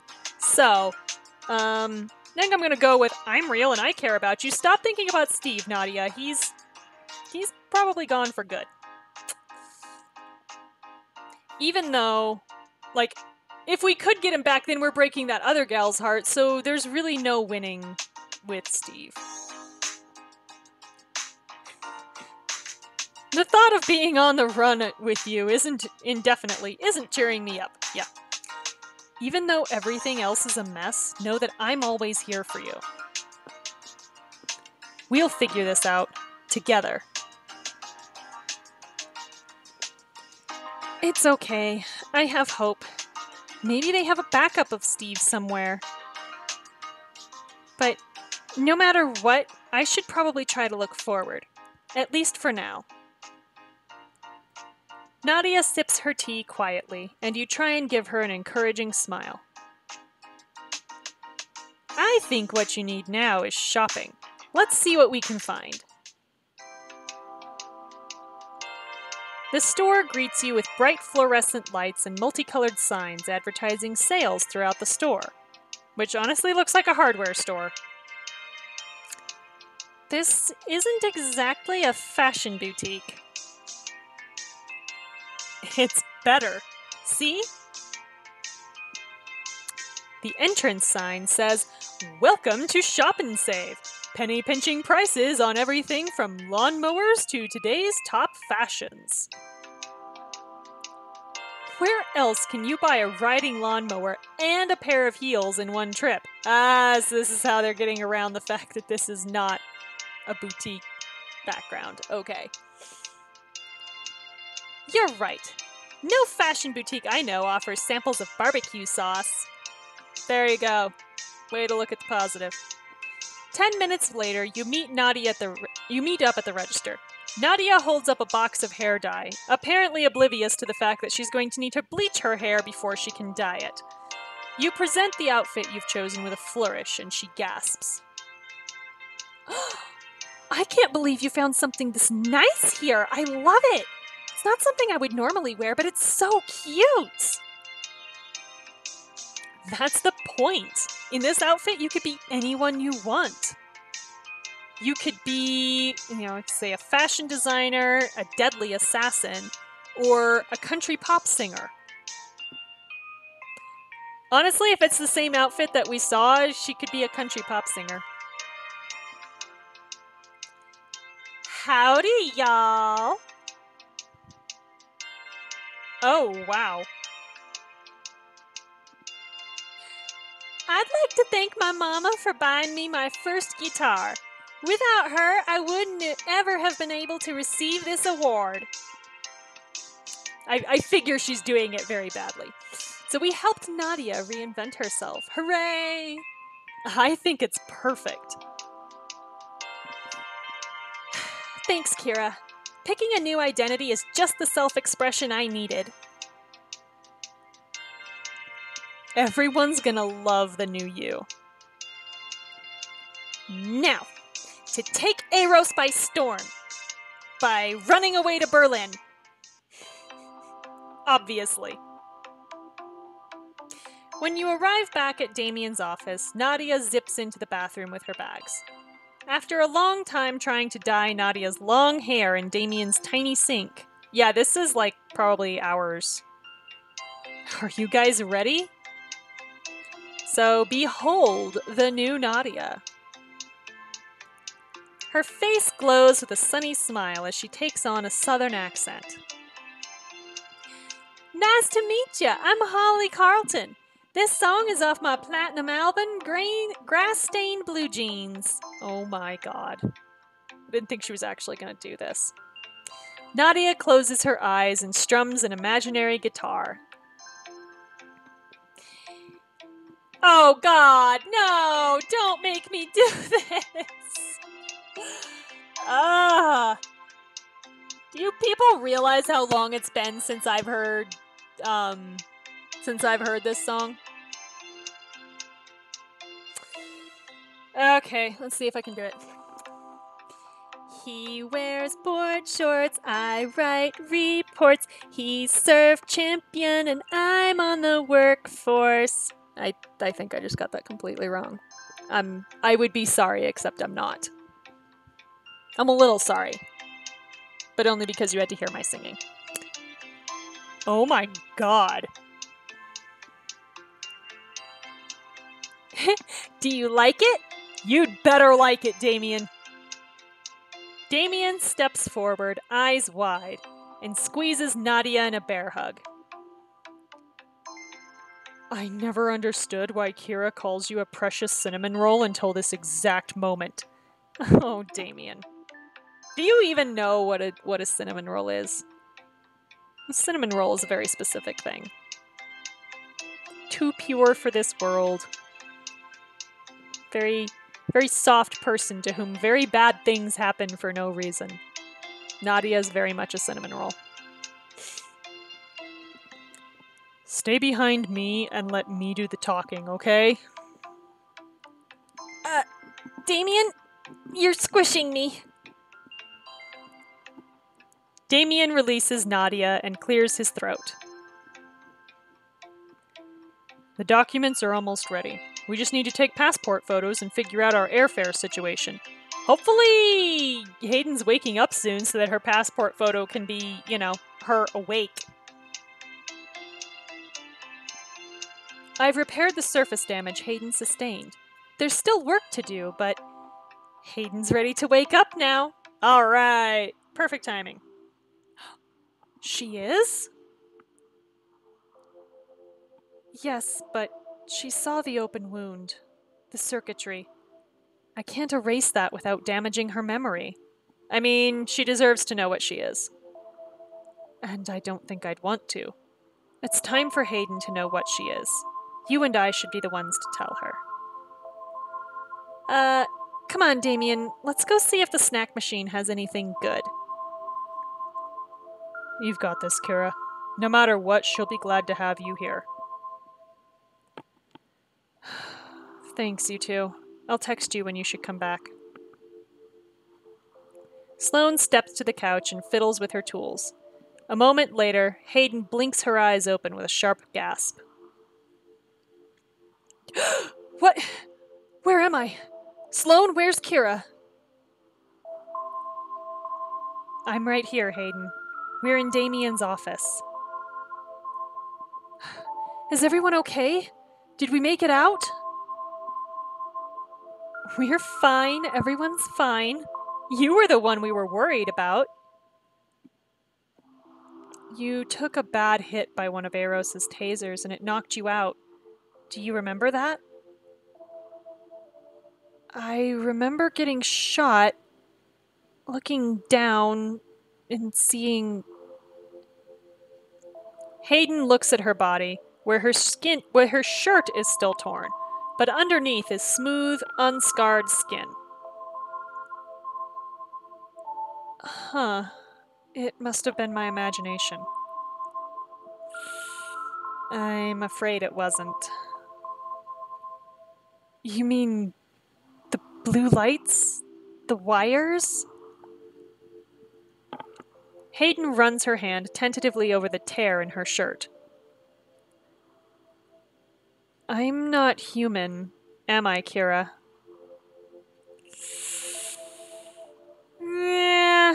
So we can say, I'm so sorry, Hayden, you're not, or you're not human, but you're still a person. That's the better option. You're not human, but you're still a person. We all see... Come on. Star Trek Next Gen addressed this multiple times. What you're made of matters so much less than the person you are. There's literally an entire episode about this. That means a lot, Kira. That you still see me as... me.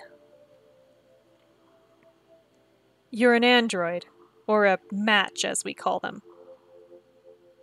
We? Eros. The company I used to work for. The matchmaking company? But... it's not a matchmaking company. They build robots, and I guess we were all a part of some experiment. And I'm not your roommate. I mean, I am, technically, but I'm your handler, your programmer. I designed your mental framework and kept an eye on you, reporting back to Eros how the tests were progressing. Testing what, though? Whether or not you could pass for human, seeing if your programming was believable. Hayden takes a deep breath, rubs a hand over her face, and lets it all out in a long sigh. Sloane, are you doing okay? Oh my God! Am I okay? It must have been so hard to keep this from me. Oh my God, Hayden, no. Don't be this good. You're allowed to be angry at me, Hayden. I shouldn't have made you this nice. Ouch. How does that work exactly? Is my personality all just a program? I'm sorry, Hayden. When we're settled somewhere safer, I'd like to explain everything I can and answer any questions you have. Yes, that would be helpful. You know, in a way this makes sense. I kept feeling like there was something wrong somehow. Like you're play acting a role. Maybe I should have asked you more about that. It wouldn't have helped. I didn't have the words to explain any further than that. How do you open your mouth and tell someone you don't feel real? You slowly run your thumb over Hayden's knuckles, and she squeezes back. I mean, I guess the perfection is supposed to be the point, right? Like, they're almost not supposed to be believable because they're a robot. But, yeah. It's like, oh God, Hayden, yeah, you're allowed to be mad. Be mad, it's okay. Take it easy for a while, and let me know if anything feels wrong or strange. Ah. My mouth is really dry. Hayden gives a humorless laugh, and Sloane bites her lip, her body curling into itself. Oh, Hayden. No, it's fine. I'm okay. Or as okay as I can be. I'll let Damien and Nadia know they can come back now. Yeah, it is a bit like Mary Sue, Gary Stu-ish. Yeah, good at everything, perfect, everybody likes them, etc. But yeah, there's a little bit more character development in that. The rest of your friends re-enter the room. Hayden, how are you feeling? Oh, like I just found out everything I know is a lie, but I'll live. Sorry, that sounded less bitter in my head. Damien takes a seat and looks at Hayden, slightly wary. Good to have you back with us. That was brave of you to jump in front of the taser like that. Thanks. I couldn't let anything happen to Kira. You smile at Hayden, and you all wait together as Sloane finishes up with the passports. I'm almost done. All that's left is to add some final touches to create new identities for us. If you want, I can make us diplomatic paperwork that'll let us pass as nobility. There it is! That's excellent. Okay. Are you saying you can turn us into royalty? She said nobility, Kira. Yes. On paperwork, anyway. Nothing too conspicuous, but something like a baroness is completely doable. So this is where all the dukes in historical romance come from. Sloane went back and edited history. Because, she can create a fully functioning human robot that literally passes for human. So I'm betting she can, bend time, too. We've solved the mystery. The mystery of the 10,000 dukes. Not usually barons, they're usually dukes. 10,000 dukes all came from Sloane. I knew it! I can also book a more luxurious private aircraft that only services nobles. It has unlimited champagne, too. Ooh, we can do a quick trip to get new clothes for Kira and Hayden. Something fit for royalty. Imagine this. Oh my god. Look at her. Envision Hayden's royal identity. Oh my god, she's so pretty. Look at this dress on her, y'all. Look at her in this dress. Yes, King Shamar is a robot. We've established this too, apparently. Oh my god, she's so pretty. Sorry, I'm geeking out. So we can say, I'm liking this idea, or what are some other perks to changing our identities? The fact that Eros isn't going to swoop in and try to kill us. At least not right away.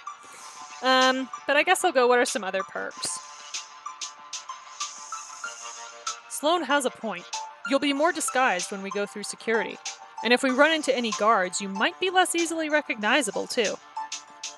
Oh, please say we can be a fancy noble entourage. We can make up backstories for all of us. Oh my god. This is going so far now. We can't turn back. Yeah, I think I could get used to the royal way of life. Wait. Is this before the royal... Oh my god, is Hayden Shamar's mom? Does she leave us and marry Constantine? Oh my god. This makes so much sense. Yes, I know you're all looking at me right now like, how can robots reproduce? I don't know. They glow blue and, fall in love, so the reproductive system is not that far behind. Honestly. So, we can unlock special outfits for us and Hayden, see hidden scenes, as well as learn important intel on Eros with this luxurious disguise. Oh my god, with the glasses, what is this? Oh. So perfect for a sophisticated royal. Get ready to rule the world for 25 diamonds. Oof. Oof.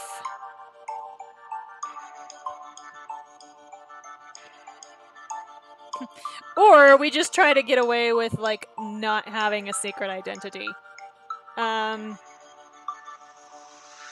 Let's be real. We're more likely to get into less trouble in the real world if we were to have a secret identity. So, I'm gonna do it. They got me with the extra scenes. After a quick run to a nearby shop, you and Hayden try on your new clothes. We have unlocked an outfit in the closet. I feel like this is the alter ego I was meant to have. If we have to start over, this seems like the way to do it. She looks so pretty. Great! Now, let's nail down the specifics. Security will be sure to ask you questions, so make sure to pay attention. Kira, you're Baroness of Apodorwald. What? Apodorwald. Apodorwald. Okay, so like Appaloosa, only with a wall at the end. Okay, sure. Apodorwald? You're gonna have to write that down. Yes, it's a low-profile former feudal territory in rural Bavaria. Oh my god, so I'm German. Okay. Hayden, you'll be ruling alongside Kira. Oh my god, are we paper married now? Let's do this. I'd like to be a guest of the royal family who's an aspiring country singer. Holly Carlton's gonna take Europe by storm.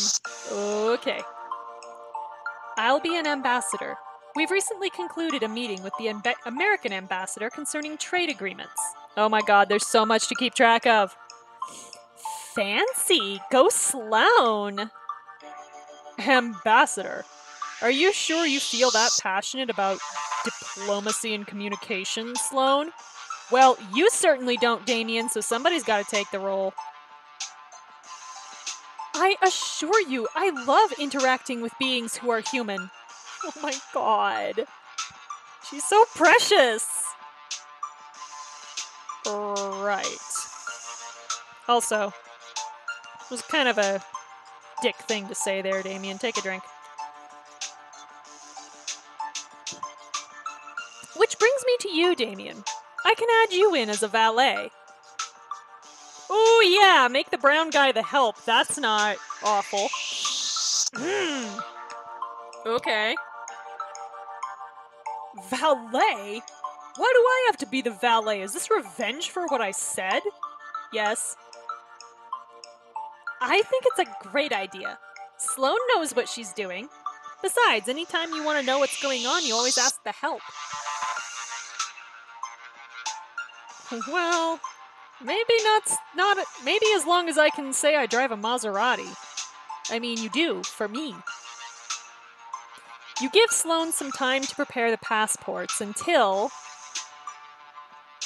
Team Secret Identity is good to go. You and the others scrounge up what few supplies and belongings you can, then pile into the van. You look out the window together with Nadia. I wonder when we'll be back home again. I wish I knew.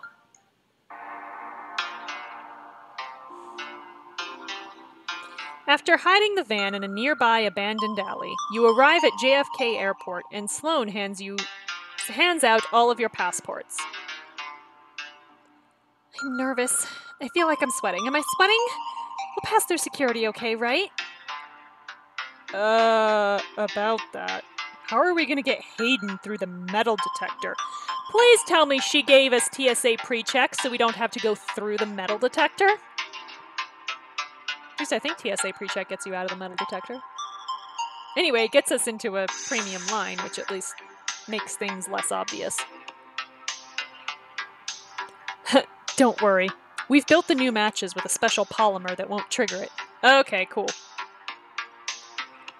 And they're using a millimeter wave unit, not an X-ray. It's much less invasive and only meant to detect dangerous weapons. So Hayden should pass through fine. It's true, they actually use, it's more like microwave radiation than X-ray.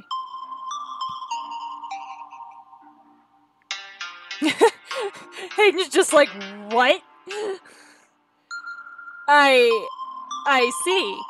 See, Hayden, you're not a dangerous weapon. Isn't that, like, actually a good thing to know? Hopefully nobody can, like, flip a switch on you and turn you into a killer. Because that's what this is starting to sound like, as sleeper agents. You watch your friends go one by one until it's Hayden's turn at the passport counter. Guten Abend, ich heiße Hayden. Freut mich. Yeah, exactly. So Eros is going to weaponize the matches when? That's impressive. So, what are you planning to do in Berlin? I fucking live there, lady. Hayden gives a small, mischievous smile. I'm planning to visit for a day or two, see the fine exhibits at the Berlinische Gallery, and then take a train to my hometown. We'll be throwing a garden party on the estate with the lords and ladies of Apodorod to celebrate our return. My German accent keeps going Russian. I'm so sorry, y'all. My, that sounds very glamorous. Well, have a safe flight. Hayden walks through the metal detector when suddenly the alarm goes off. Probably because she got shot, is my guess. Or did you forget to empty your pockets or take off the necklace? Security asks Hayden to empty her pockets. And reveals her cell phone. Yep. Whoops, my mistake. How silly of me. Hayden sets the phone aside and goes back through the machine successfully. Alright. Whew.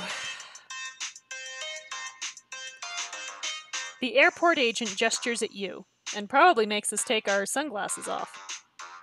Next.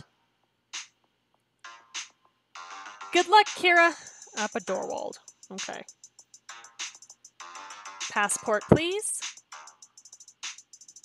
You hand over your forged German passport. Here you go. So, where are you from?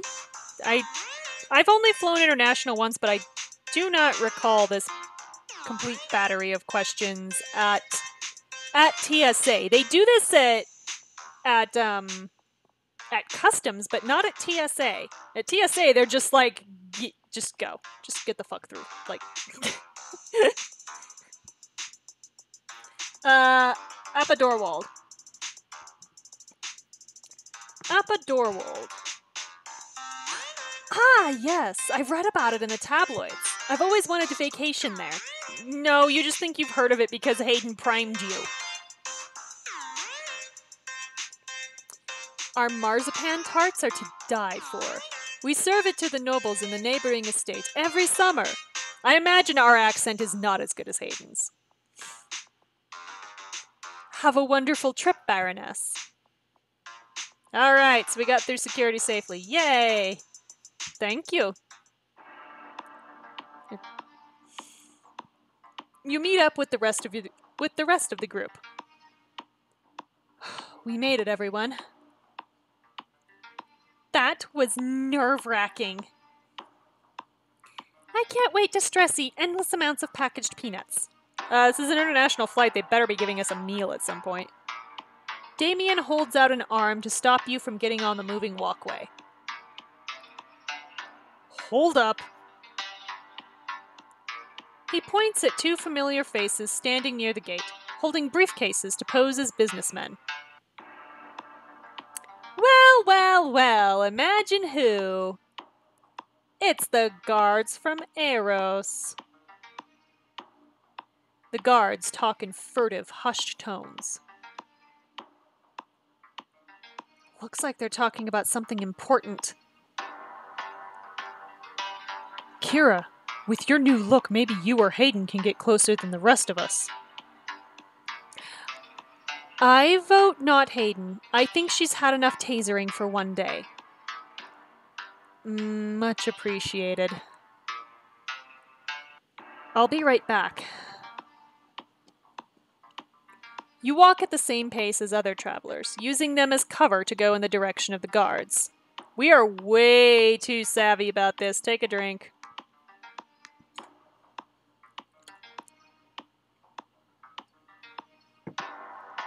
Did she bring the package? She's loading it now. They'll be here soon. Can't believe we were able to get it ready this fast. Had to airlift it from Philly. So we learned about Eros' plans with our disguise. What are they talking about? The guards wander off to another gate, and you regroup with your friends and give them an update. A package? What the hell could that be? Who knows? I don't know, but it seems we're gonna have company soon. Well, let's not stick around to find out. We're running on the airline schedule, people. As you approach your gate, you see Hayden hesitate by the windows, staring out at the airplanes. Oh no, honey, are you afraid of flying? Or of airplanes? All that work as an astronautical engineer, designing spaceflight, helping Hyperion 2 take off into the sky? I never really did any of that, did I? But I still know how to do those things. Or think I do. Hayden swallows. Oh, baby. And my mother. Oh, baby! Those memories of her staying with me during a storm, holding my hand. Road trips along the Pacific Coast Highway, humming Sinatra songs. She's not real. Oh, y'all are going dangerously close to activating my last drinking game rule, and I'm not okay with it. Is she, Sloane? Hayden, oh my god, Sloane, was that your mom? I'm sorry. We really should get to the plane first. We're too exposed here. Come on, guys.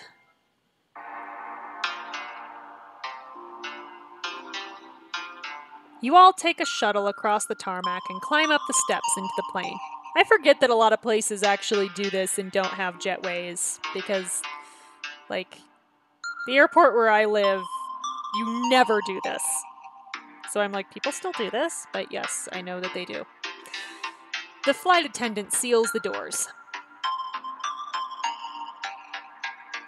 Nadia collapses onto a leather seat with a sigh.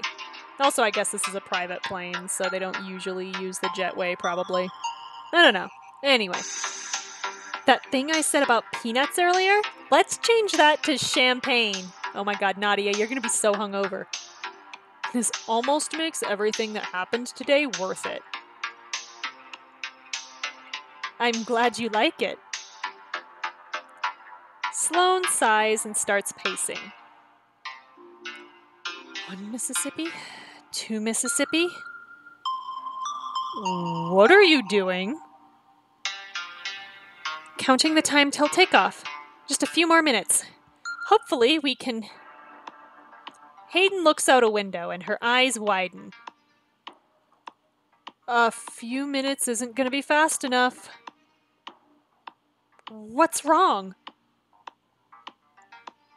You peer outside to see multiple security vehicles surround the plane, blocking the runway.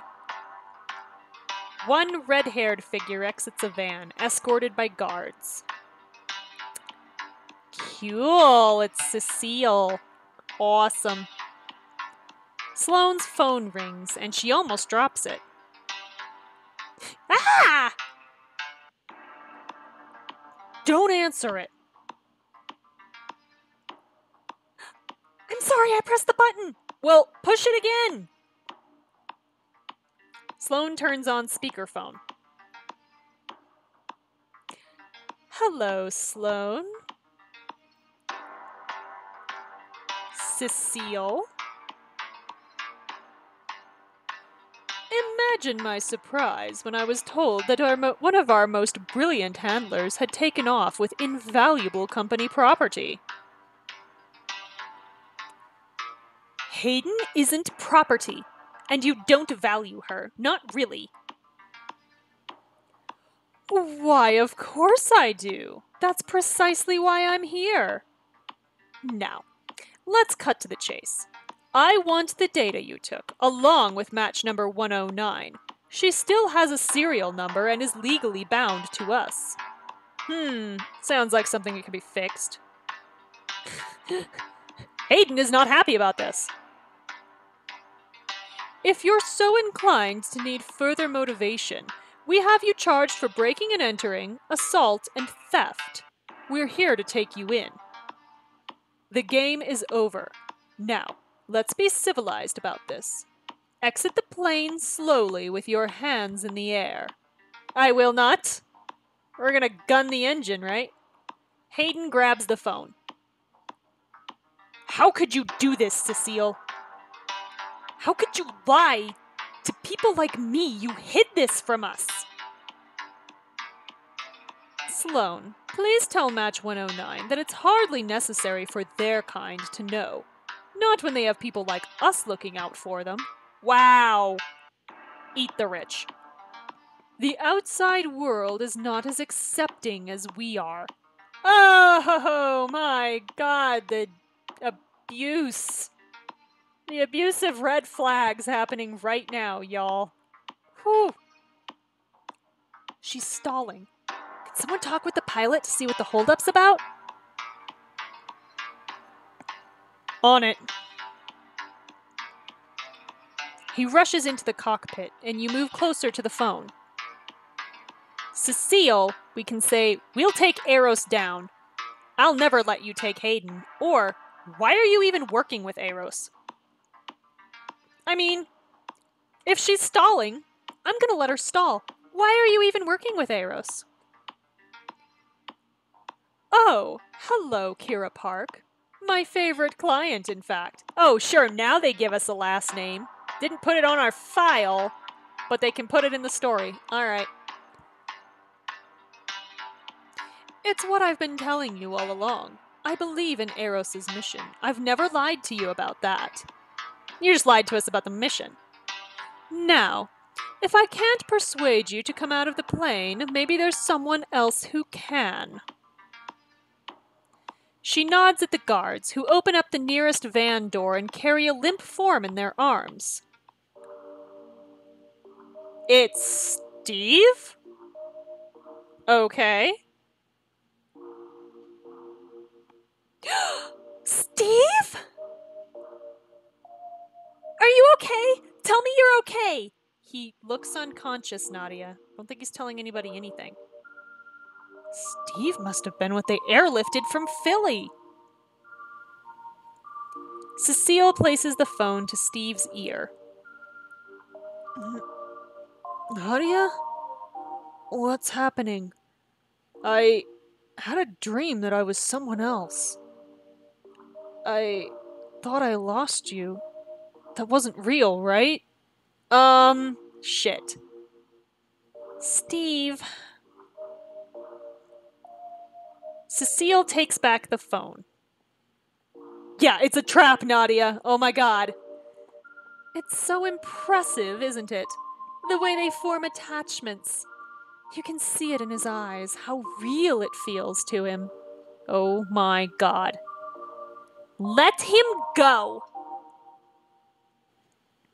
If you leave on that plane, Nadia, we can't promise what we'll do to him. Wow!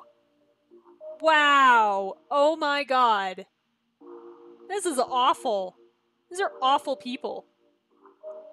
A guard holds a taser threateningly close to Steve's neck. Oh my God. Okay. Yeah, we know. You're the big, scary man about to taser the dude who's basically unconscious anyway. The cockpit door bursts open. I'm not getting involved in this. You guys are on your own. That seems very fair. You were clearly not paid enough for this. Hey, buddy, you promised to... The pilot and flight attendant flee through the exit. Oh, this is delightful. How are we gonna leave now? We have no pilot. Sloane tentatively raises her hand, because of course she does. I could fly the plane, if you want. You know how? Yup. Yes, I do. Time to go. Let's do the going thing now. Sloane rushes over to the cockpit. Oh my god, I want to keep her. Nadia? Are you still there? Oh no. Sorry, Steve. More vehicles start to crowd around the plane, blocking access to the runway. Oh boy. This is gonna go well. They're blocking us in. We have to go now. But Steve is still out there. I can't just leave him. I have to go. I have to save him. Oh god, Nadia, no. Nadia, don't. She rushes to the exit, but Damien steps in her path. There is no good solution here. Oh no. Nadia, I'm sorry. We can't risk it. We won't be able to leave if we go back for him, and then we're all done for. Besides, what are we gonna do with all those armed guards? But... Nadia struggles to get past Damien, and then relents, resting her head on his shoulder, sobbing. Damien wraps his arms around her tightly in a hug. I don't know what to say. Nadia, we can say, I'm so sorry. We'll come back for him. Or don't let them fool you. I think I'm going to go with don't let them fool you. They're just messing with our heads. Nadia's shoulders quake as Damien consoles her, until she pulls back. She wipes her tears, and a steely look of resolve passes over Nadia's face. She strides over and hangs up the phone. I'm ready. Let's go. Nadia. You're right. We have no choice. This is the captain speaking. I mean, this is Sloane speaking, who's also the captain. Please prepare for takeoff. The rest of you buckle up and the plane starts moving, swerving around the vehicles on the runway. Whoa! The roar of the engines fills your ears as the plane begins speeding down the runway. You clutch the armrest as the plane jolts bumpily up and down. Damien yells down the hallway. Sloane! You've done this before, right? I've participated in many highly realistic flight simulations. Close enough. What? Sloane, that's not the same! As long as she's practiced takeoff and landing, we're good. The plane takes off into the sky with rocky turbulence. Sorry! Nadia's stony expression transitions to pain as she peers out the window and watches Steve's silhouette diminish. Yeah, sorry, buddy. There is no way. You were just a pawn. Nadia turns to you, her lips trembling. Kira? I know. You squeeze your cousin's hand as you fly away, the New York skyline you call home fading in the distance. And that, at last, is the end of Chapter 10, so I will return next week with more Perfect Match Monday, same time, same place on twitch.tv/aromanticace at 7 p.m. Pacific. Friday is Endless Friday, so that will be more of Endless Summer Book 1, where I think we're still trying to get to the observatory. I think that's our goal. Yeah. So we're going to try to get to the observatory and see if we can access a satellite uplink and all that other fancy technobabble stuff that, makes sense to somebody somewhere. Okay. Anyway, y'all have a good week. Catch you later.